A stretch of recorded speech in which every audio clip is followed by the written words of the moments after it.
Quais visitantes não fazem parte da lista de pessoas? Ah, bom, uma novidade aqui hoje. Já botei até para gravar, vou começar com quem estiver presente, né? Boa noite, Ricardo, Juliana aí, loucos por literatura. Tem uma obra chamada Progresso, Sua Lei e Sua Causa, publicada em abril de 1857, em inglês, por Herbert Spencer. Quem estudou sociologia, um pouco assim, sabe que o Herbert Spencer foi inventor de uma ideia chamada darwinismo social. Darwinismo social é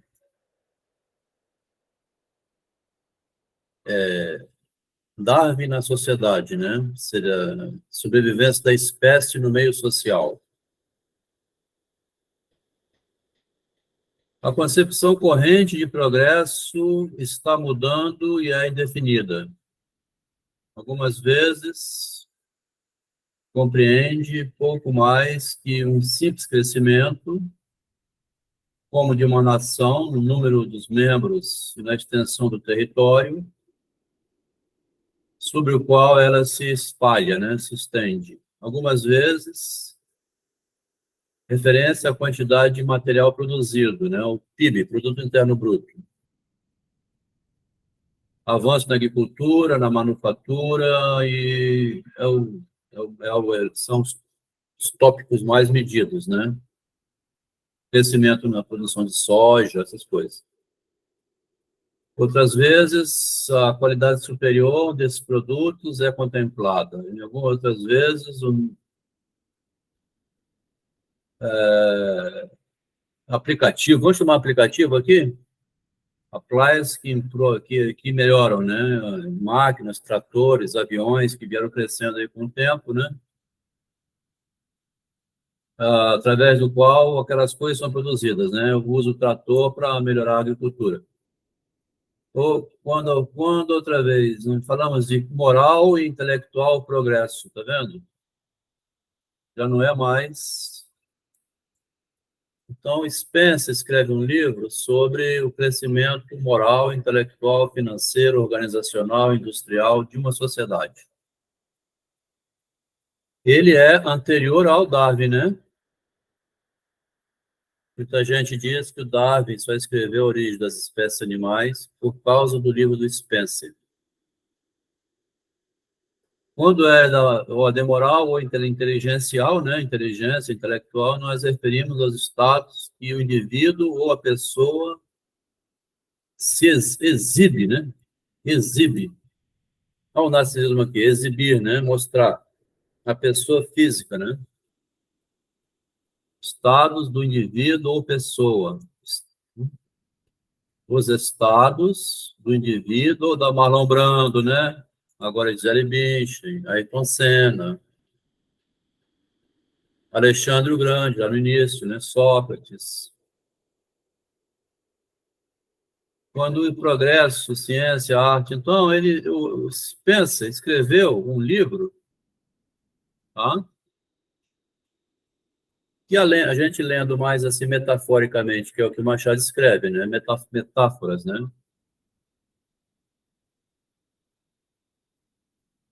Ele vai citar o Spencer nesse texto aqui de hoje, né? A gente, da última vez que leu,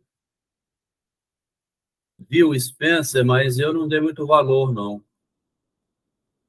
Por isso é necessária a segunda leitura, né?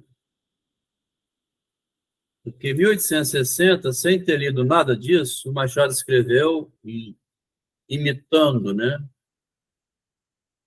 Caça ao leão, ó. Caçar um leão, né? A mulher caçando um leão para ela, né? O Bento diz, abrindo a janela da porta do fundo, abrindo a porta do fundo, diz: desempenhei meu papel, estou contente. A Rosinha subiu um degrau na sociedade. E eu vou ficar assim? alguma baronesa me ajudar, né? Eu tive uma baronesa morando comigo durante 4 décadas. Me ajudou muito a subir na sociedade, ó. A Rosinha subiu um degrau na sociedade. Vou arrumar uma baronesa. Alguma baronesa não me desprezaria de certo. Virei mais tarde. Por enquanto, vou abrir a portinhola, né? Jeito metafórico do Machado falar. Ele joga o verde assim, vai colhendo, tá vendo? Como é genial, né? Joga um verde e vai colhendo, porque ele está escrevendo isso, com certeza. Ele não leu aqui o Spencer, né? O livro saiu em 57, né? Não dá tempo do Machado também ler tudo, né? Não daria tempo do Machado de Assis. Boa noite, Elisângela. Não daria tempo do Machado de Assis ler tudo. É claro que no Rio de Janeiro Imperial chegava na época, né, os paquetes trazendo todas as novidades em termos de cultura, né? É possível que o livro de Spencer, Progresso e Sua Lei e Sua Causa, que fez muito sucesso logo que saiu lá, né, no Spencerismo, podia estar já lá no Rio em 59, 60, mas daí o Machado ter lido, né? Então, no livro do Spencer, que é o darwinismo social, você também chama alpinismo social, né? Você tendo sucesso na sociedade, dá os seus pequenos golpes aqui, outro ali, né? Conseguir ir galgando posições sociais.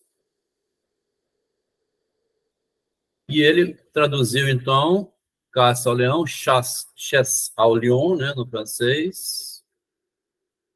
Com certeza, Machado não tinha lido Spencer nem Darwin para incluir a ideia do darwinismo social na imitação de Caça ao Leão, vindo do francês que traduziu, né?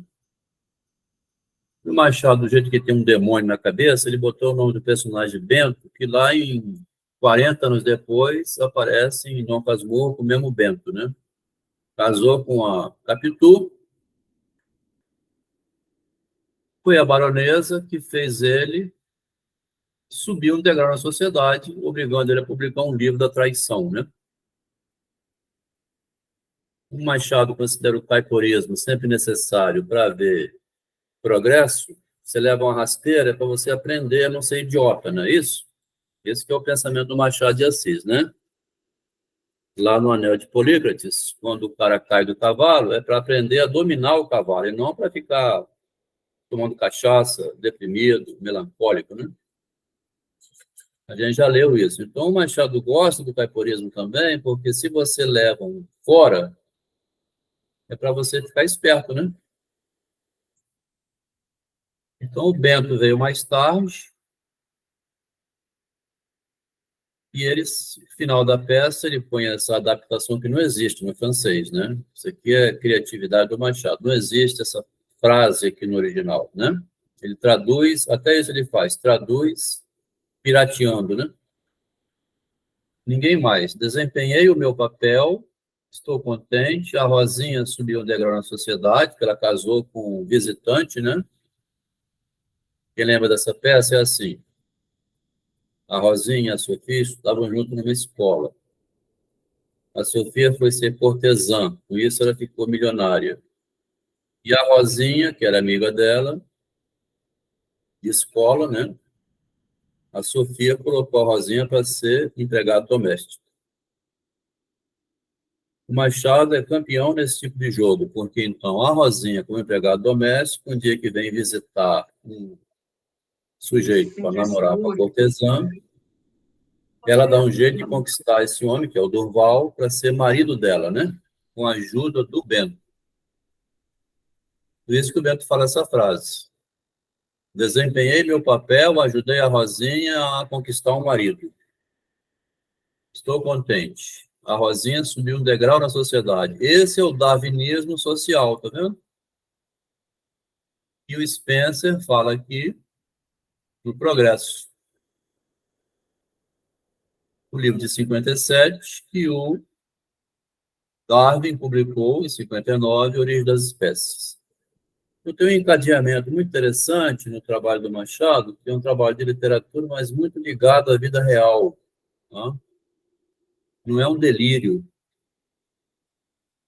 Ele finge aqueles delírios lá de Brás Cubas, de Quincas Boba, Rubião, perdendo dinheiro, ele finge. Lá em Rubião, é o tipo do herdeiro de patrimônio, né, que não sabe lidar com dinheiro e perde tudo. O caiporismo ali foi negativo, não serviu para Rubião aprender nada, né? A gente vê demais isso na sociedade, né? Herdeiros dissipando fortunas, né? Então, vamos ler aqui, Viagem ao Redor de Mim Mesmo, repetir essa leitura que já fizemos tem algum tempo. Outra coisa que me impressiona, assim, esse texto aqui, fundamental para compreender o Machado de Assis, a psicologia que ele constrói, mas o Machado largou nas revistas, ele nunca publicou esse texto. Texto fundamental para compreender o pensamento do Machado, mas ele largou. Parece que ele considerava assim, uma criança, Peralta, é uma coisa tão óbvia que não precisava ele ficar se preocupando em recolher esse texto. Quem botou ele em dia foi o filho do Zé de Alencar, o Mário Alencar, que publicou o livro. O texto não teria ficado lá nas revistas. Então, vamos começar. Quando abri os olhos, era perto de 9 horas da manhã, acordou tarde, né? Tinha sonhado com o sol, trajando calção em meia de seda, fazia-me grandes barretadas. Ele vai dizer que quem faz barretada é o masculino, é o homem, né? O sol aparece aqui como uma lâmpada masculina. O sol acordou, eu vinha de meia e tal, bradando-me que era tempo que me levantasse, que fosse ter com Henriqueta e lhe dissesse tudo o que trazia no coração. Nós vamos ver que o Plácido, né, o personagem que fala isso, ele é meio tem dificuldade de abordar uma mulher, vamos falar assim? Já lá vão 20 anos, então ele narra a história de 20 anos atrás, 64. Ele tinha 25, então ele tem agora 45, né? Menos 2 que Henriqueta, que tinha 23, e em Rio Vale de 62. 2 anos antes, Henriqueta devia ter 21, ficou viúva, e agora ela tinha 23, ele 25. Eu que chegara da província, no meado de julho, bacharel em folha, né? Acabei de formar, aos 25 anos, via poucas semanas depois e fiquei logo ardendo por ela, né? Ardendo de amor. Viu aquela mulher assim? Tinha o plano feito de desposá-la, tão certo como 3 e 2 são 5. Não se imagina a minha confiança no futuro. Viera recomendado a um dos ministros do gabinete, furtado para algum lugar de magistrado no interior e fui bem recebido por ele. Mas a água da carioca embriagou-me logo aos primeiros goles, de tal maneira que resolvi não sair mais da capital. Encostei-me à janela da vida, com os olhos no rio, que corria embaixo, o rio do tempo, não só para contemplar o curso perene das águas, como a espera de ver apontar do lado de cima ou de baixo a galera de ouro que devia levar-me a certa ilha encantada e eterna. Ele vai dizer que essa galera de ouro que vai levar esse paraíso é a Henriqueta, paraíso de Adão e Eva, né? A galera veio, chamava-se Henriqueta, e no meio das opiniões que dividiam a capital, todos estavam de acordo em que era a senhora mais bonita daquele ano. Tinha o único defeito de não querer casar outra vez. Mas isto mesmo era antes um pico, né? Um desafio. Dava maior preço à vitória. Que eu não deixaria de obter, custasse o que custasse, não custaria nada. Os primeiros parágrafos declara rapidamente, né, sem muito... Vai direto ao assunto, ao interesse do rapaz aqui, que vai chamar-se Plácido, por essa Henriqueta. Já por esse tempo, abrir a banca de advogado, então, né, já era um advogado, com outro e morava em uma casa de pensão durante a sessão legislativa e a Câmara dos Deputados, onde, enquanto me não davam uma pasta de ministro, coisa que sempre reputei certa, e eu me distribuindo, e também aqui o Machado vai falar que esse homem é muito imaginário, então sempre reputei certo, imaginei que sempre iria acontecer, ou que um dia ia acontecer. Iam me atribuindo, distribuindo notícias e apertos de mão, ganhava pouco, mas não ganhava, gastava muito. As minhas grandes despesas eram todas imaginativas, tá? A palavra despesa não quer dizer gastar dinheiro, é assim, é fantasia, né? As minhas grandes fantasias eram imaginativas. O reino dos sonhos era a minha casa da moeda. Essas são as metáforas do Machado, né? Como ele também é poética, né? Escreve poesias, ele escreve romances, empregando no meio do romance frases poéticas. Por isso que é bom saber um pouco de poesia, né? Que Henriqueta estivesse disposta a romper comigo o juramento de viúva, não ouso afirmá-lo. Mas creio que tivesse certa inclinação, que achasse em mim alguma coisa diversa dos demais pretendentes, diluídos na mesma água de Salom. Supõe, né? É uma suposição, já que ele é imaginativo, né? Joga para o lado dela a hipótese que ela queira. Tá jovem, né? 23 anos. Também o Machado logo põe assim, mulheres que já passaram o casamento, né? Quase todas são viúvas com 22 anos, 23, 25, 19, 20, 24, 27. Por que será que o Machado gosta de botar a mulher assim logo enviuvada, hein? Desiludida, será? Experiente? Quase todos os contos é assim, né? Viuvou logo.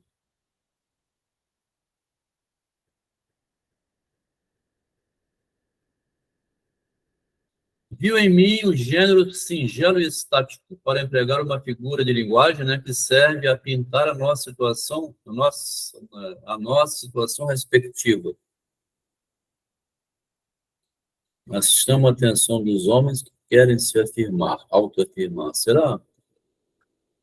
Já tem experiência no sexo, né, vamos dizer assim? Porque é difícil também uma mulher que nunca viu homem nu, né? Assim, parece que Machado pode também querer insinuar pelo lado de que mulher virgem, né? A mais experiente saberia escolher, né? Então, a mais experiente já não iria mais numa ilusão, assim. Experiente, mesmo que não seja muito experiente, né? Só viveu um casamento rápido, né? Vamos lá. Então, ele emprega uma figura de linguagem para pintar. Era uma estrela que se deu ao incômodo de descer até a beira do telhado. Bastava-me trepar ao telhado e trazê-la para dentro. Lá no outro conto, que é o diplomático, né? Ele vai falar uma frase lá do Cervantes. É Cervantes? Não sei, eu não me lembro agora. Essa frase aqui, ó, da espiga, né?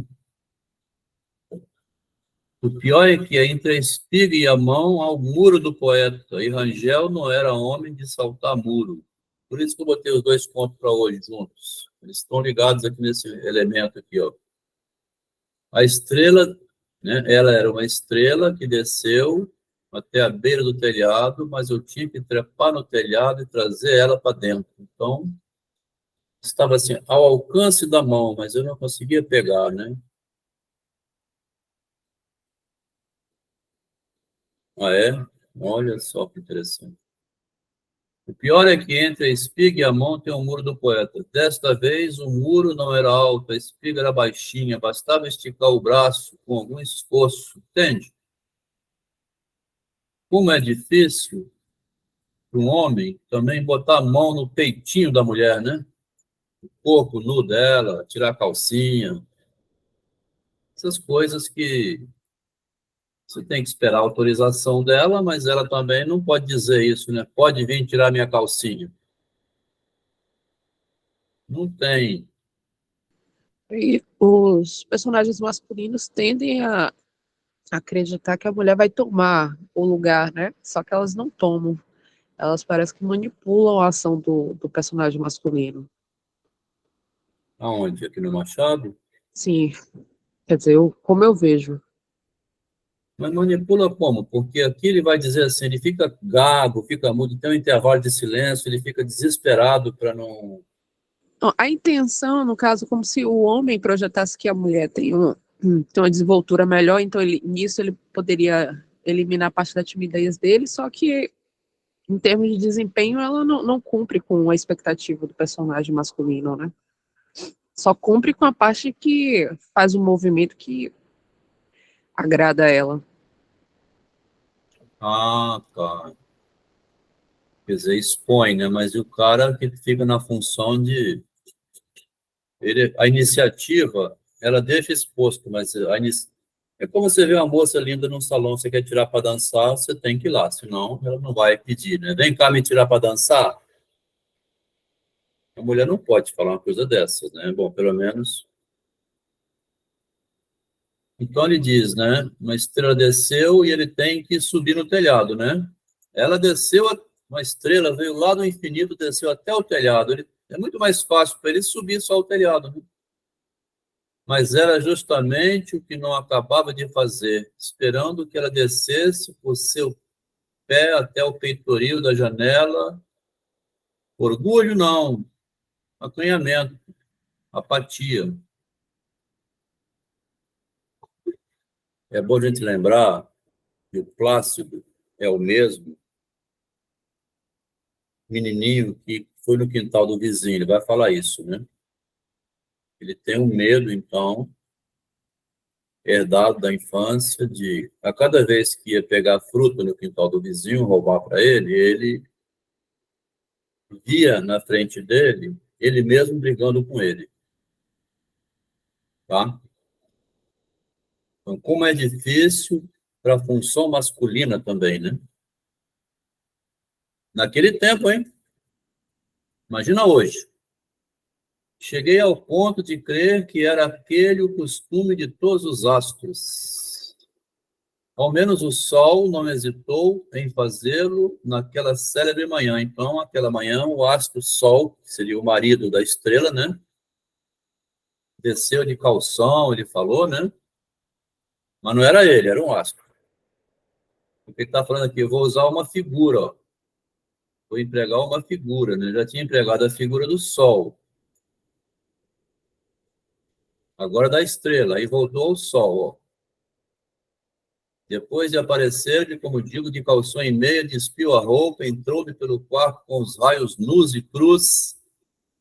9 horas da manhã, acordando ele. Acorda, rapaz. Raios de novembro, transpirando o verão, entrou por todas as festas, cantando festivamente a mesma litania do sonho, que era: Ei, Plácido, acorda, abre o coração, levanta, vamos embora, vamos. Então ele tinha uma apatia, né? E, inclusive, até para acordar cedo não era fácil. Levantei-me resoluto, almocei, fui para o escritório. No escritório, seja dito, em honra do amor, não minutei nada, razoado ou petição, minutei de cabeça um plano de vida nobre e magnífico, e como tivesse a pena na mão, parecia estar escrevendo, mas na realidade o que fazia eram narizes, cabeças de corpo, frases latinas, jurídicas ou literárias. Pouco antes das 3, retirei-me e fui à casa de Henriqueta. Então ele estava disperso, né? Pensando nela. Henriqueta estava só, pode ser que então pensasse em mim e até que tivesse ideia de negar-se, né? Ideia de negar-se, ó. Ele está imaginando, né? Mas neste caso foi o orgulho que deu o passaporte ao desejo. Então, através do orgulho, vou vencer. Vou vencer essa orgulhosa. Recusar-me era ter medo. Mandou-me entrar. Certo é que lhe achei uns olhos gelados. O sangue que talvez não estivesse tão gelado porque viu maçã, né? O rosto rubro, né? Enrubescido. Entrei comovido, não era a primeira vez que nos achávamos a sós, era a segunda, mas a resolução que levava agravou as minhas condições. Quando havia gente, naquela ou noutra casa, cabia-me o grande recurso, se não conversávamos, de ficar a olhar para ela, fixo de longe, em lugar onde os seus olhos davam sempre comigo. Agora, porém, éramos sós, só estava ele e ela. Ele fica em pânico quando ele fica sozinho com ela.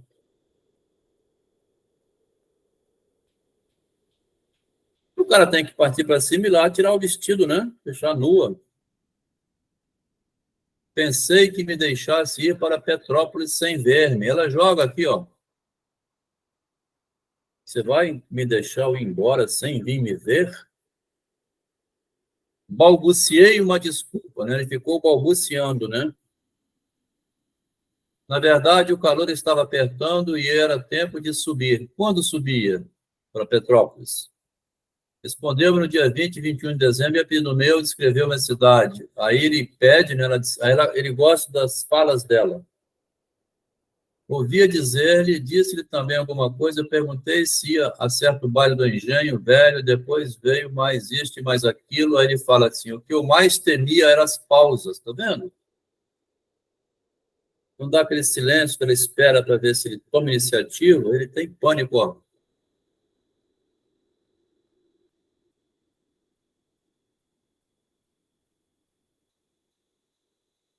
Ela deixa um horário vago assim para ver se ele fala, né?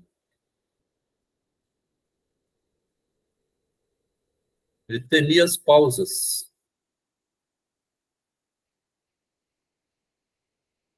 Será Quer que não dizer que estão... ele queria só ouvi-la falar. Será que hoje não estão criando pessoas mais temerosas ainda de avançar? Homens, né? No caso, seria temer a interlocução, né? Um, Temer interlocução, temer ele se posicionar, né? sim, mas temia é medo, né, Juliana? Tipo hoje também, assim, você, né? É uma loucura que está acontecendo hoje, eu não sei, quer dizer, eu não sei se também está. Eu não sou esses jovens, né? Eu escuto falar aqui assim, colega minha que fala de filho, né? De filha, mãe, os meninos têm que ficar bêbados, beber para ter coragem de chegar perto. As meninas estão, as meninas estão zombando dos jovens. As É meninas, verdade. as meninas estão assim, tipo, humilhando os meninos porque eles têm que beber para perder, em vez desse temer aqui, né?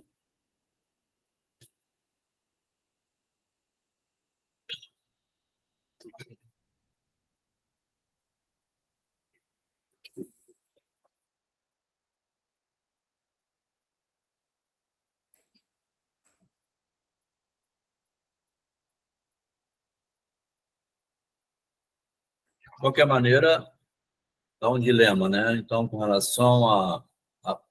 Eu sempre tive muita dificuldade de abordar a mulher, né? Quando era jovem, com 18 anos, assim, não é fácil mesmo, né? A gente não sabe. Ficava sem saber onde poria os olhos e se era eu que reatava a conversação, tá vendo? Se era eu que reatava, né? Sem saber. Perdido, né? Fazia-o sempre com estrépito, dando relevo a pequenas coisas estranhas e ridículas, como para fazer crer que não estivera pensando nela. Então ele faz o papel do idiota, né? Vendo? Henriqueta, às vezes, tinha-me um ar enjoado, outras falava com interesse. Ela tinha aquele olhar assim de cima para baixo, quando a mulher olha assim, poxa, mas que cara indeciso, né? Que homem sem iniciativa. Eu, certo da vitória, então ele, certo da vitória, no imaginário, né? Que falou lá em cima, é um homem de imaginação. Pensava em ferir a batalha, principalmente quando ela parecia expansiva, mas não me deixava, não me atrevia a marchar.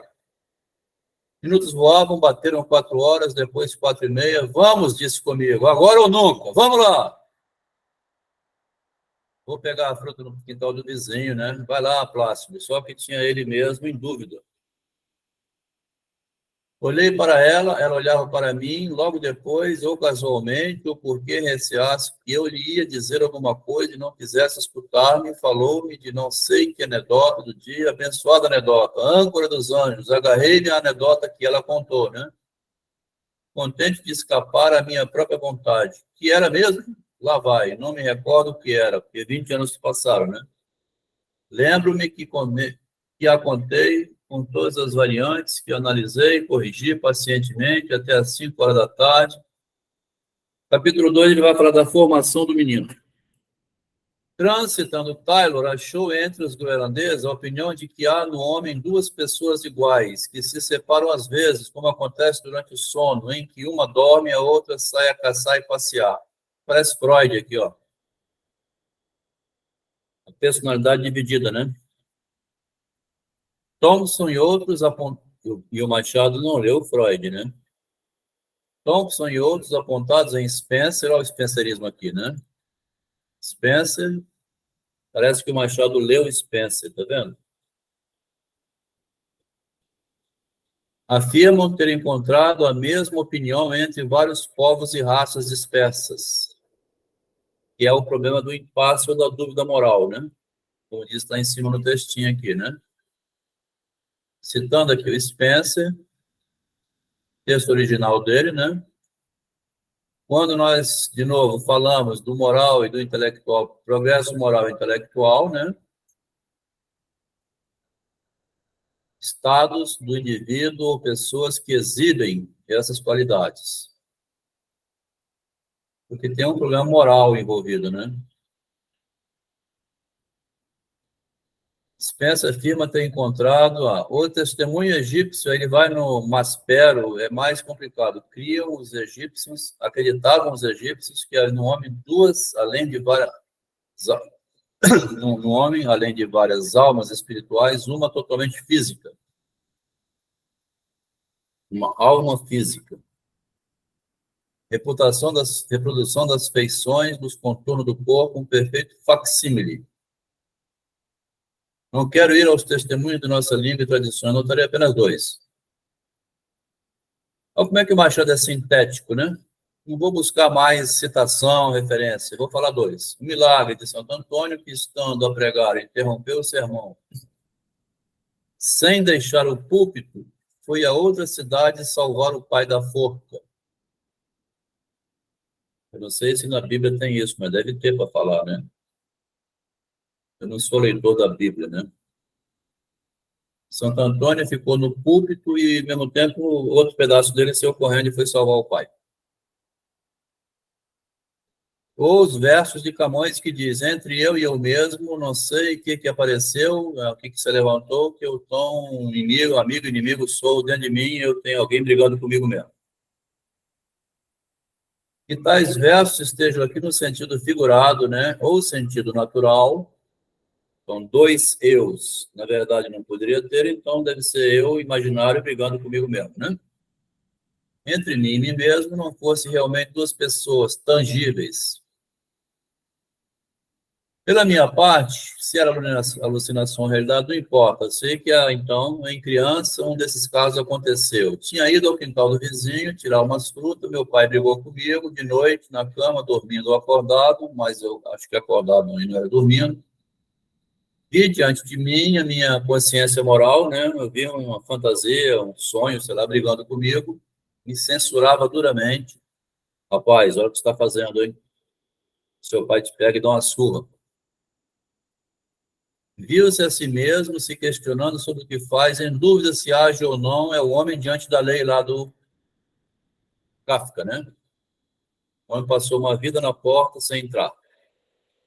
Durante alguns dias andei aterrado, assustado comigo mesmo, só muito tarde chegava a conciliar o sono, não tinha sono, né? Tudo eram medos. Medo de criança, é verdade, impressões vivas e passageiras. 2 meses depois, os mesmos rapazes, né? Com sócios da primeira aventura, senti aquela picada, fui outra vez, as mesmas frutas vizinhas. Então, mesmo o pai brigando, ou era por infração, pelo pai brigar, que ele ia, né? Mas não deve ser porque a fruta é gostosa e vale a pena levar um tapa, né? Uma coisa ou outra, né? Porque em Confissões de Jovem Viúva, ele usa uma frase assim: as delícias do crime justificavam o meu erro, né? Então, mesmo que fosse errado fazer, era delicioso praticar o crime. Era uma mulher adúltera, adultério, né? Furtivamente, ia fazer sexo, devia ser mais gostoso porque estava... Essa piração que o Machado bota é que existe também, né? fazer furtivamente. Mas ele diz assim, ó, lembra da infância? E agora adulto, ele fala assim, tudo acudia à minha memória. Essas coisas, né? Não está lembrando dessa dificuldade infantil, né? Por isso que o Machado é psicanalítico, né? Porque no outro conto lá, chamado Cartomante, Camilo, ele fala do fundo das camadas morais, lá da infância, vem a lembrança de que isso é um crime, né? Quando saí da casa da Henriqueta, lembrando dessas coisas, né? Lembrava disso, descompondo-me, né? Ó. Então, ele brigando com ele, ó, com um grande desejo de quebrar a minha própria cara. Vendo? Como é difícil ser homem, eu vou falar isso aqui para as mulheres, é difícil ser homem, sabia? Porque ela fica lá em pé, pela bucetona esperando, mas ela não faz nada, né? No máximo, ela fica esperando para ver se o cara vai lá. Então, ele fica assim, posso ou não posso ir? Né? Senti-me dois, um que arguía e outro que desculpava. Né? Por que você não foi, Clássico? Não, rapaz, se eu tivesse ido, ela falava assim, que negócio é esse? Que intimidade é essa? Tira a mão daí. Não, mas você devia ter ido. Não, mas eu não vou não, sabe por quê? Depois eu perco, né? Ela me acha um intrometido. Mas é assim que tem que ser, Clássico. Rapaz, você tem que ser atrevido. É, mas se eu for atrevido, ela briga comigo.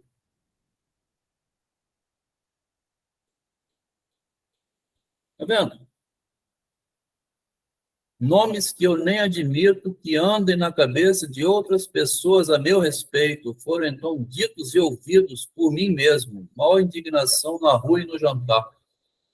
Filho de uma puta, idiota. De noite, para distrair-me, fui ao teatro, mas nos intervalos, o duelo, né? Deu comigo mesmo, era o mesmo. No fim da noite, estava reconciliado comigo mediante a obrigação que tomei de não deixar Henriqueta ir para Petrópolis, sem declarar-lhe tudo.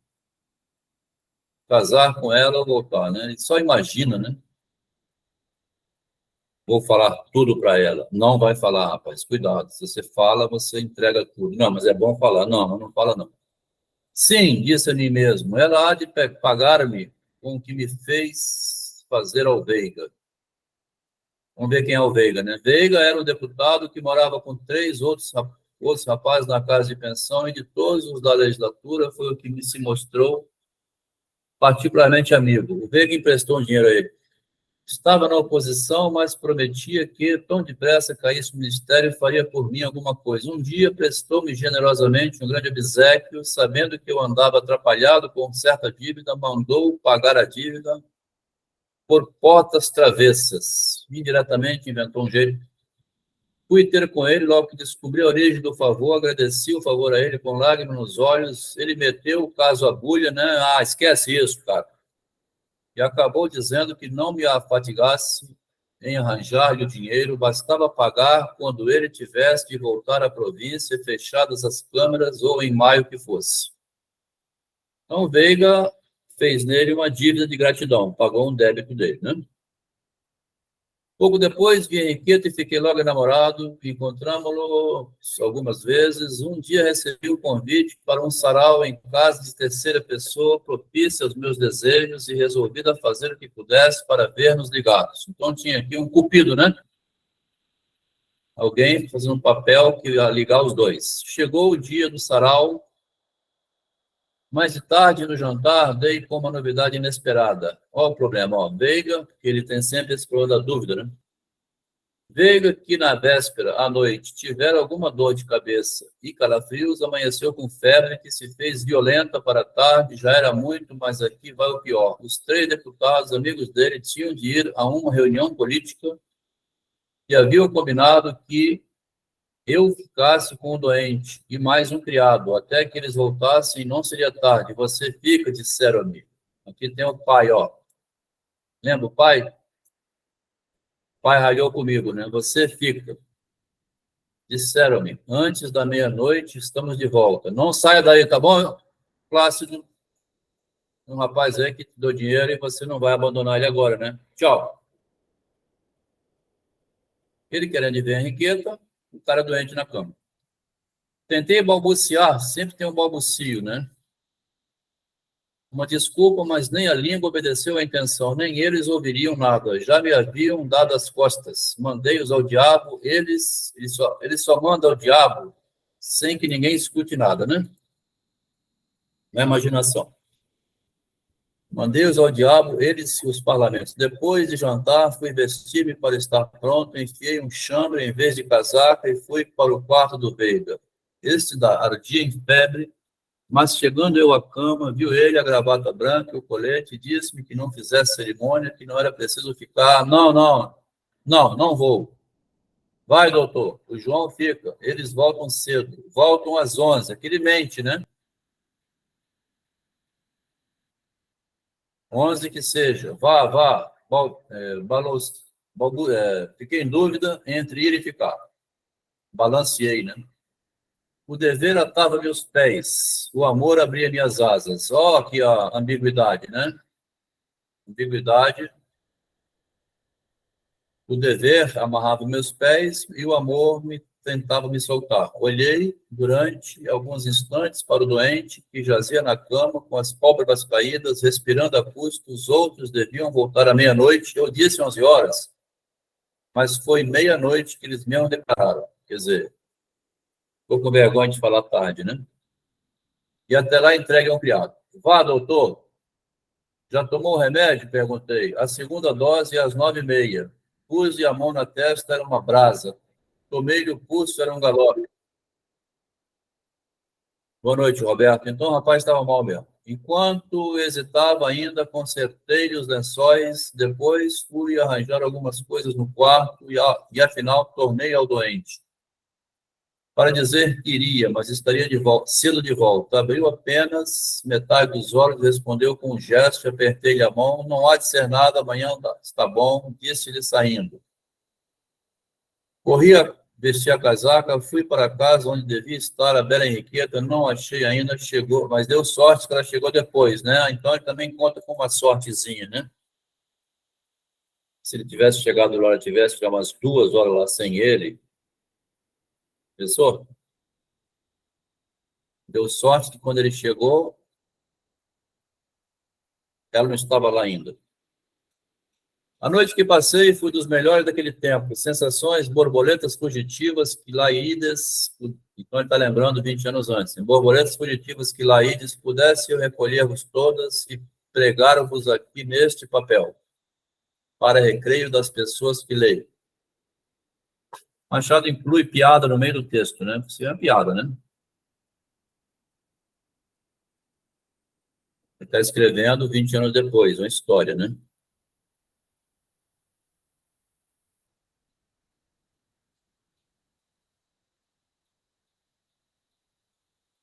Veriam todas que não as houve nunca mais lindas, nem em tanta cópia, nem tão vivas e lépidas. Henriqueta contava mais de um pretendente, mas não sei se fazia com os outros o que fazia comigo, né?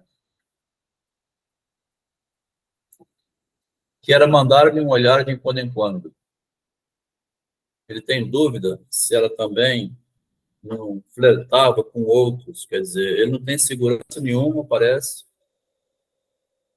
de saber se ela correspondia, né, ao lado dele. Amigas dela diziam que a máxima da viúva era que os olhares das mulheres, como as barretadas dos homens, são atos de cortesia insignificantes. Tá vendo? O olhar não é nada, é só uma cortesia, então, não é um interesse, né? Mas atribuí sempre isto à intriga. Valsou só uma vez e foi comigo. Atribui intriga, quer dizer, ele nunca tem certeza, né? Segurança, né? Valsou só uma vez, foi comigo, pedi-lhe uma quadrilha, recusou, dizendo que preferia conversar. Então, o Machado coloca no conto alguns sinais positivos, né? Porque ela também, se ela queria, se uma dama quer conversar com ele, né? Não é só uma indiferente, né? O que dissemos não sei bem. Lá se vão 21 anos. Lembro-me que só que falei menos que ela, que a maior parte do tempo deixei-me estar encostado a ver cair-lhe da boca uma torrente de coisas divinas. Ficava né? Lembrei-me 2 vezes do Veiga, mas, de propósito, não consultei o relógio com medo. Medo de ver que estava tarde, né? Você está completamente tonto, disse. Ele se critica, né? Ele fica se criticando. Creio que sorri ou dei de ombros. Fiz qualquer coisa, mas não disse nada, porque era verdade que estava tonto e tontíssimo. Só dei por mim quando ouvi bater a portinhola do carro de Henriqueta e ir embora, né? Os cavalos trotaram logo e eu, que estava à porta, puxei o relógio para ver as horas, eram 2 da manhã. Tive um calafrio ao pensar no doente. Corri a buscar a capa e voei para casa aflito, receando algum desastre. Andando, não evitava que o perfil de Henriqueta viesse interpor-se entre mim e ele, e uma ideia corrigiu a outra, então, sem o sentir, afrouxava o passo, iria devagar, lembrando dela. Lembrava do Veiga doente, corria. Lembrava dela, andava devagar. Vendo? É porque também, assim, em Freud, fala o sujeito dividido, né? Entre a lei e o fora da lei. Quer dizer, o pai falou, não vai pegar fruto. Agora a criança decide, lá com 5 anos de idade, né? Decide por conta própria. Vou ou não vou? Isso que cria o sujeito neurótico, né? O homem neurótico é o que tem dúvida, né?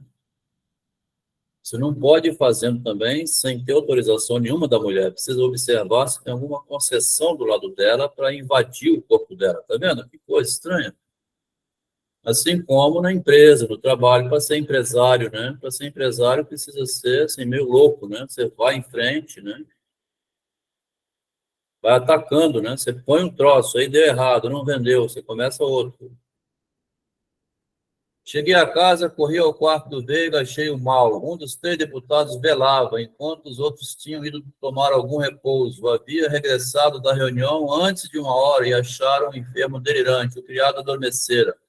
Não sabiam quanto tempo ficara o doente abandonado. Tinham mandado chamar o médico. Ouvi calado e vexado. Fui despir-me para velar o resto da noite. No quarto, a sós comigo, chamei-me de ingrato, tolo.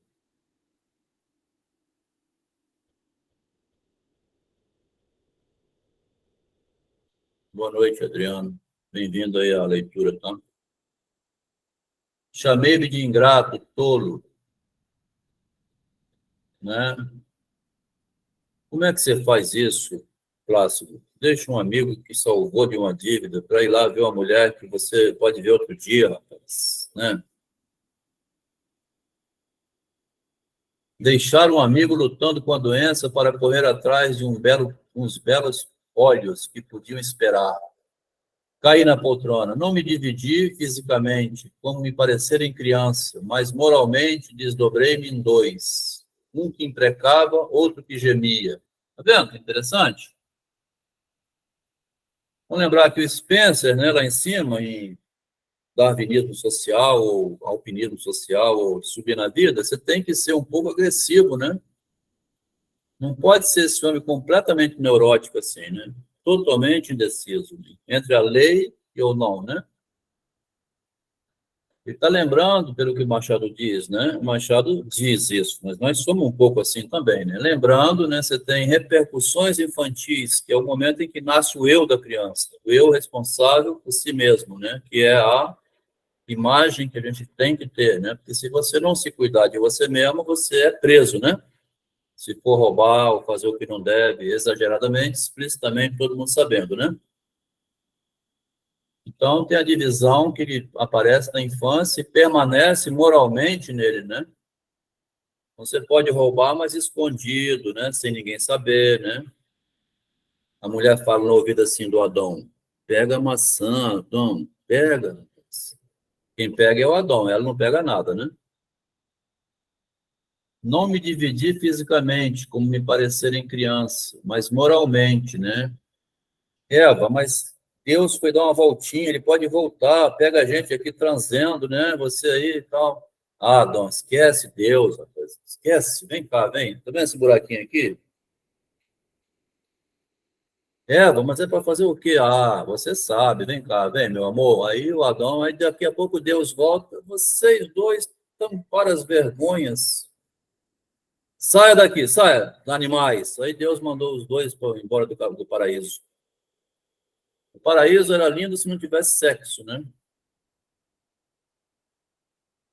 Então, é um inferno humano, né? Quer dizer, você tem sempre um problema, né? Que fica nessa moralidade louca que é o certo e o errado. No fim de alguns minutos, fui despir-me, passei ao quarto do enfermo, onde fiquei até de manhã. Pois bem, não foi ainda isto que me deixou um vínculo de ressentimento com Henriqueta, que tem um ressentimento, né?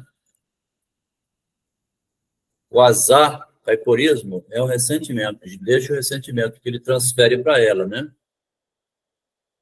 Porque teve a repetição do caso, né? 4 dias depois, o Veiga ainda estava doente, né?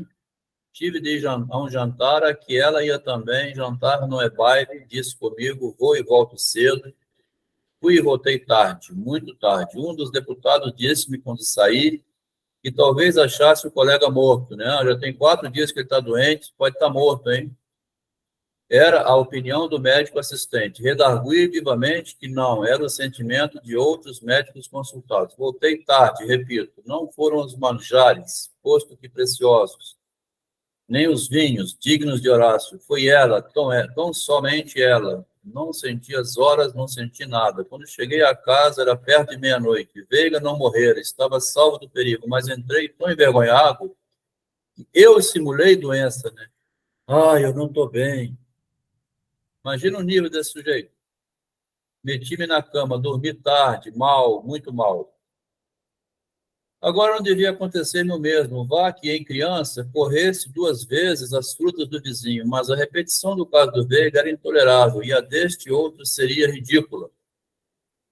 E agora que ele vai lá despedir dela, né? Tive ideia de escrever uma carta, longa ou breve, pedindo-lhe a mão. Cheguei a pôr a pena no papel, a começar alguns rascunhos. Vi que era fraqueza, determinei ir em pessoa. Ia mandar uma carta, era fraqueza. Ele decidiu ir ele mesmo. Pode ser também que esta resolução fosse uma desculpa, né? Sofista, para escapar às lacunas da carta. Entre a carta ou ir, vou ou não vou? Escrevo a carta ou vou eu? Não, deixa eu escrever uma carta. Não, acho que é melhor eu ir. Não, mas se eu for, vou ficar gaguejando. Vou mandar uma carta. Não, acho que eu vou eu mesmo. Então decidi. Era de noite, marquei o dia seguinte, saí de casa e andei muito, pensando e imaginando. Voltei com as pernas moídas e dormi como um ambicioso. De manhã, pensei ainda no caso, compus de cabeça a cerimônia do casamento pomposa e rara, chegando ao ponto de transformar tudo que estava em volta de mim. Fiz do trivial e desbotado quarto de pensão rico boudoir, com ela dentro, falando-me da eternidade. Plácido, Henriqueta. De noite é que fui à casa dela. Não digo que as horas andaram vagarosíssimas nesse dia, porque é a regra delas quando as nossas esperanças sabotou. Batalhei de cabeça contra Henriqueta, e assim como por esse tempo, à espera que me fizesse deputado, desempenhei mentalmente um grande papel político. Assim também subjuguei a dama, que me entregou toda a sua vida e pessoa. Tudo imaginariamente, que não tem nada disso, né? Sobre o jantar, peguei casualmente os 3 mosqueteiros, li 5 ou 6 capítulos que me fizeram bem e me abarrotaram de ideias petulantes, ó, a petulância dos mosqueteiros, como outras tantas pedras preciosas em torno deste medalhão central, que são: as mulheres pertencem ao mais atrevido. Demais essa frase, né? Se não for atrevido, você não vai, nenhuma mulher vai te pertencer. De acordo com os mosqueteiros, né? Tudo na cabeça teórica, né? Henriqueta ia sair, mas mandou-me entrar por alguns instantes, vestido de preto, sem mantelete ou capa, com um simples busto liso e redondo. Olha só, ele vendo o busto dela. Tocado especial dela, que era uma combinação da moda com a própria invenção, não tenho dúvidas em dizer que me desvairou. Vou à casa de minhas primas que chegaram de São Paulo, falou-me ela. Sente-se um pouco. Não foi ontem ao teatro? Então ela faz a histérica, assim, dissimulada, né? Distraída. Plácido, Eu estou de saída, estou indo na casa das minhas primas. Como é que foi ontem? Você foi ao teatro? Disse-lhe que não, depois emendei que sim, porque era verdade. Agora que a coisa lá vai, penso que não sorriu, mas na ocasião pareceu-me o contrário e fiquei vexado. Ela disse-me, né, que não tinha ido ao teatro por estar de enxaqueca, terrível moléstia, que me explicou compondo as pulseiras, corrigindo a posição do relógio na cintura. Então ela tem recurso, tá vendo? Ela tem recurso para dissimular as situações de embaraço, né, que é o que o Machado nota aqui da mulher, né, nesse caso, né? Ela, para disfarçar, arruma pulseira, arruma um brinco, passa a mão no cabelo, né? Fica assim o tempo todo. Outra mulher fica arrumando o cabelo o dia inteiro assim, 2 horas seguidas, corrigindo o relógio, a pulseira, reclinado na poltrona com o início de pé à mostra, mostra até o pezinho, né? Parecia pedir alguém ajoelhado, né? Ajoelha aqui a meus pés, clássico. Boa noite, Lucas. Parecia pedir alguém ajoelhado. Foi a ideia que eu tive, né? E que varri da cabeça. Tira essa cabeça, ideia da cabeça. Não, bastava-me o olhar e a palavra. Nem sempre o olhar seria bastante. Acanhava-se às vezes, outras não sabia onde pousasse, mas a palavra romperia tudo. Claro, né? Que é o que ele não conseguia romper. Entretanto, Henriqueta ia falando e sorrindo. Umas vezes parecia-me compartir a minha crise moral, e a expressão dos olhos era boa. Outras via-lhe a ponta da orelha do desdém e do enfado. Ele mesmo via nela cansaço com ele, tá vendo? Que homenzinho indeciso, né? Vem na minha casa, não me diz, ia mandar uma cartinha, não me mandou. Chega aqui, não consegue dizer. Tá vendo?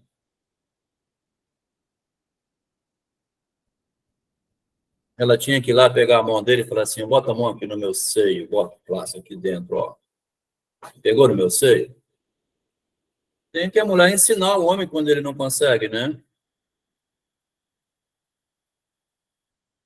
Mas ela fica com desdém, né, enfado, porque o cara não tem iniciativa também, né? O coração batia-me, tremiam os dedos, evocava as minhas ideias petulantes lá dos mosqueteiros. Elas vinham todas, mas não desciam ao coração, deixavam-se estar no cérebro. Tá vendo?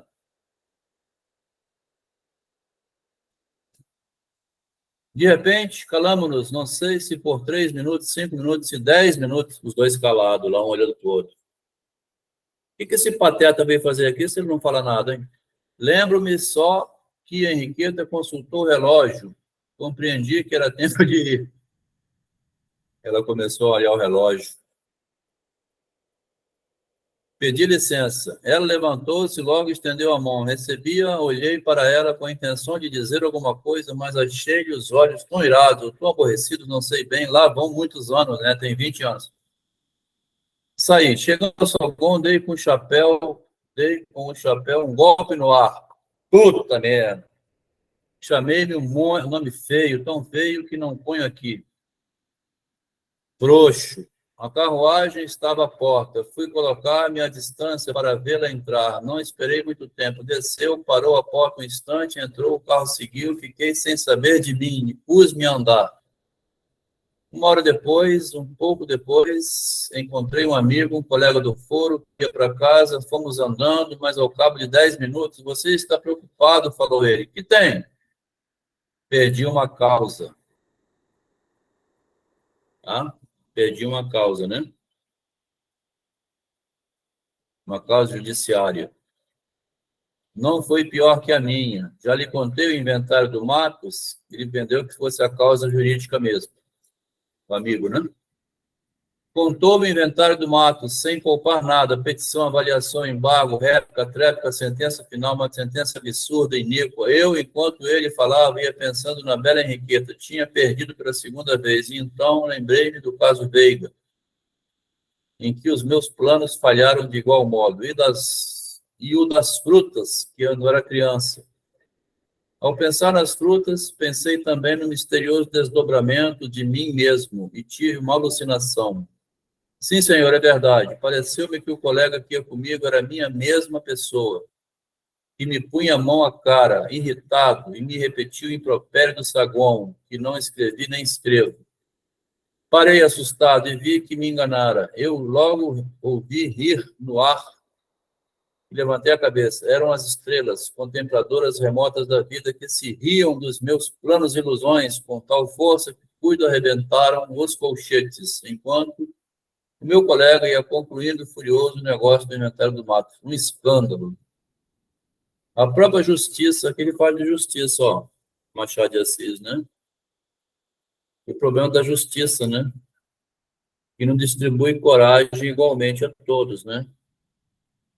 A própria justiça, em que era oficial, não tinha sua fé. Parecia-lhe uma instituição feita para conciliar ou perpetuar os desacordos humanos, por diversos e contrários caminhos, ora à direita, ora à esquerda. É bonito como que o Machado escreve de modo alusivo, né? Porque ele não pende para um lado nem para o outro, não julga. A gente é que fica botando sentido, né? Mas ele fala que a justiça também tem um lado esquerdo e direito, né? Que tem um plástico lendo os mosqueteiros, ele não consegue fazer nada e não tem a mulher que ele queria ter.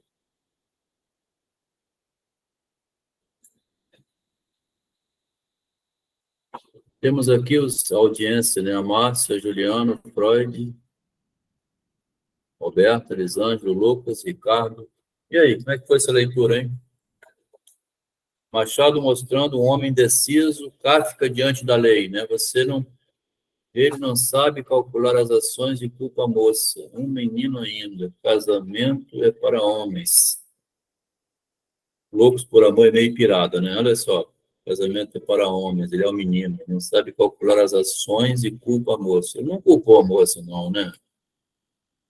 E nem calcular as ações. Ele está com medo mesmo, né? Parece que sempre vem essa coisa desse temor, né, de atravessar a ponte, né, em Rubicão. Como? Parece que, assim, né, tem sempre, Machado vira e mexe, ele está se referindo a essa passagem, né, do Rubicão. Do Rubicão, é perfeito, é isso mesmo. O Machado está sempre, ele também é muito temeroso em fazer merda, né? Porque ele recuou do Assuada, né? Ele ficou fazendo o Assuada durante 20 anos, é bom lembrar disso, né? De 72 a 92, ele ficou criando um épico brasileiro, que ele queria fazer um romance épico. O Brasil não tem um épico, né? O escritor brasileiro, que era o Machado, ele queria fazer um Dante, assim, um Homero, uma obra máxima, né? Mas ele guardou o Rubicão lá no baú que o filho do José de Alencar, o Mário Alencar, publicou depois, incompleto, todo torto, que ficou nas gavetas. O Machado tinha lá também a Henriqueta dele, que ele não conseguia botar a mão no peitinho dela, né?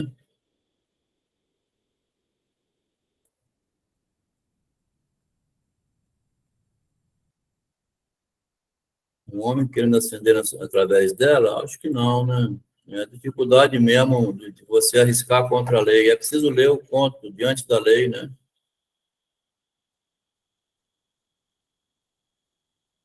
Porque a mulher, quando fala igual fala que loucos por amor, é mulher. Ela tinha que botar um peru lá na mão dela e falar assim, agora vira homem, para você ver que você é fácil, igual você fala. Fala fácil, tá vendo? Tinha que dar um peru à mulher, né? Trocar de sexo. Falei assim, vem cá, vem, ver se você consegue botar a mão na mulher. A mulher é uma vampira, né? Vamos passar para o próximo aqui, a menos que tenha algum comentário, né?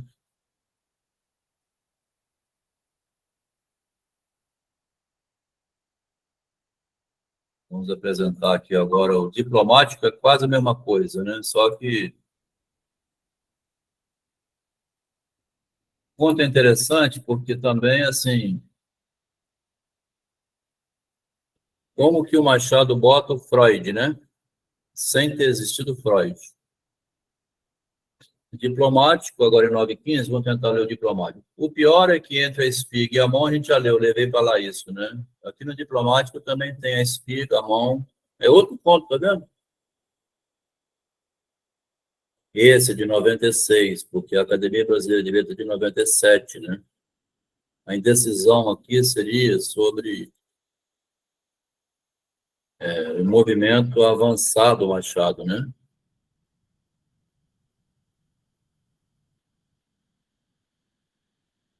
Aqui também tem, ó, de imaginação fazia tudo. Raptava mulheres, decidia a cidade.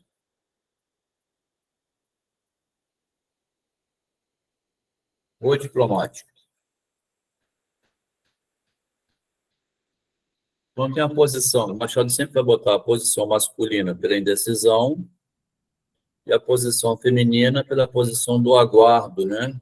Sobre a atitude que vai tomar o homem. E ela joga a partir desse lugar, né? A Preta entrou na sala de jantar. Aqui, por exemplo, a menina, né? Quem leu vai ver como ela joga o tempo todo com o Rangel e acaba saindo com o outro, né? O outro candidato. Aí ele fala assim, mas, poxa, eu estou tanto tempo rodeando, o cara chegou aqui uma noite e levou ela. É muito interessante esse ponto, porque... Vamos ver. A Preta entrou na sala de jantar, chegou-se à mesa, rodeada de gente, falou baixinho à senhora, parece que lhe pediu alguma coisa urgente, porque a senhora levantou e saiu, né? Ficamos esperando a senhora, dona Adelaide? Não espere não, senhor Rangel, vá continuando. Eu entro depois. Rangel era o leitor do livro de sortes. Voltou à página e recitou o título. Se alguém lhe ama em segredo. Então, aqui tem segredinho, né? Movimento geral. Moças e rapazes sorriram uns para os outros. Estamos na noite de São João de 54. A casa na Rua das Mangueiras. Chamavam-se João, o dono da casa, João Viegas, que tem uma filha, Joaninha. Joaninha, com uma noite só, ela vai embora com Queiroz. E o Rangel, que estava rodeando há um tempão, ficou de novo igual lá o clássico.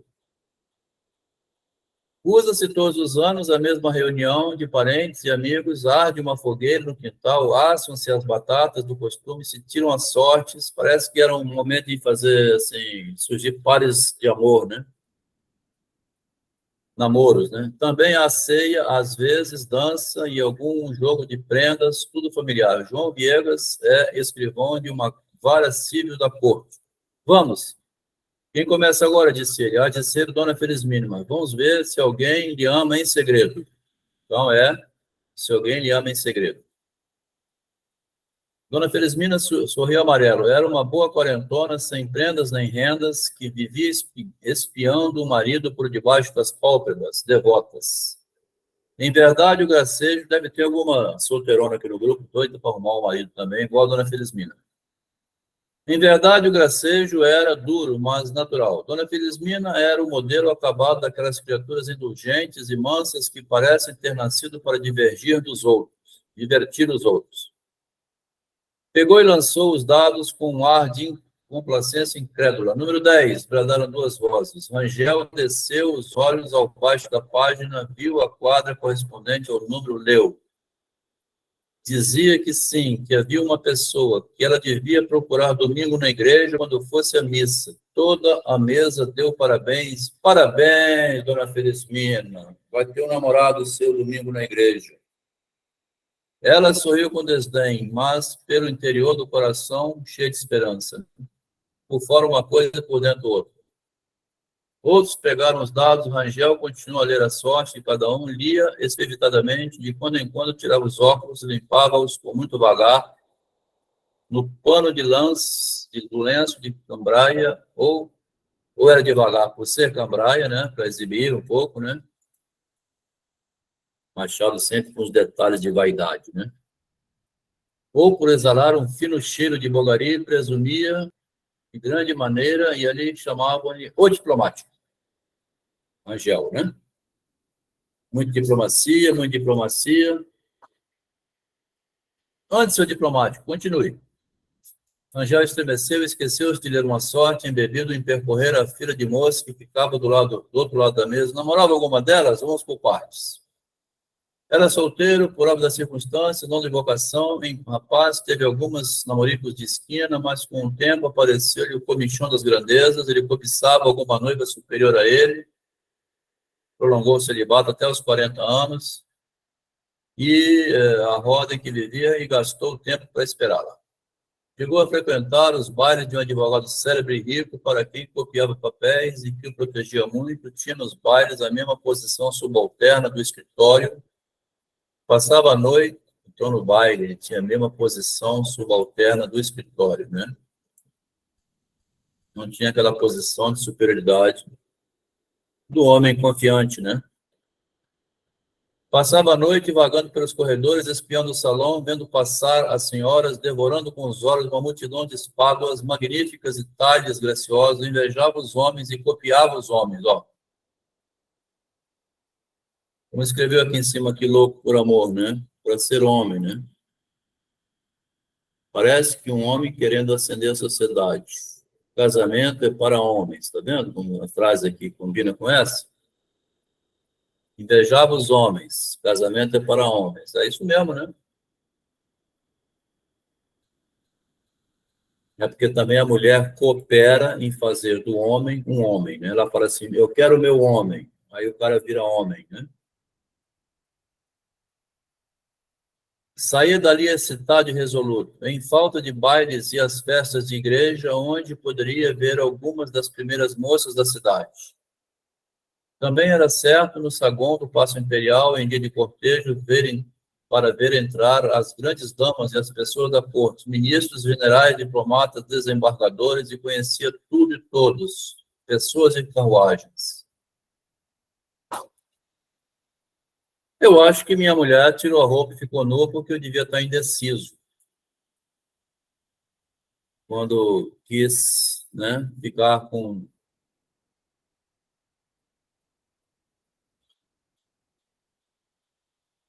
Voltava da festa, o cortejo impetuoso. O pior é que, entre a espiga e a mão, ao tal muro do poeta e o Rangel, não era homem de saltar muros. De imaginação fazia tudo, raptava mulheres e destruía cidades. Mas, mais de uma vez, foi consigo mesmo ministro de Estado, fartou-se de cortesias e decretos, tudo em fantasia, né? Chegou ao extremo de aclamar-se imperador. Parece o Rubião, tá vendo? E o Rubião também vira imperador lá de mentirinha, né? E esse romance, esse conto é depois do Rubião.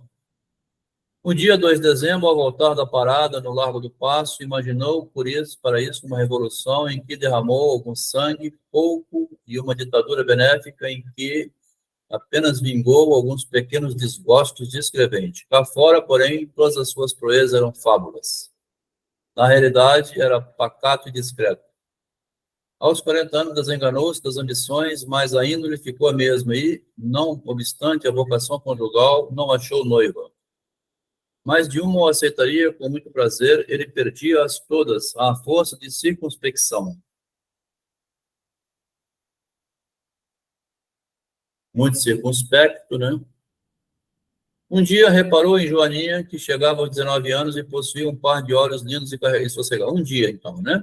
Lá, um belo dia, virgens de toda a conversação masculina. Rangel conhecia desde criança, andava com ela ao colo no passeio público ou nas noites de fogo da Lapa. Como falar de amor? Por outro lado, as relações dele na casa eram tais que podiam facilitar-lhe o casamento e por este ou nenhum outro. Ou este ou nenhum outro. Então, ele tinha ali uma garotinha que, quando era neném, carregou no colo, né? Conhecia há muito tempo. Desta vez, o muro não era alto, a espiga era baixinha, bastava esticar o braço com algum esforço para arrancar do pé. Olha a metáfora que ele faz aqui, o Machado. Estica o braço, Rangel, pega lá a espiga. Rangel andava nesse trabalho desde alguns meses. Não esticava o braço sem espiar primeiro para todos os lados, a ver se vinha alguém, disfarçava e ia embora.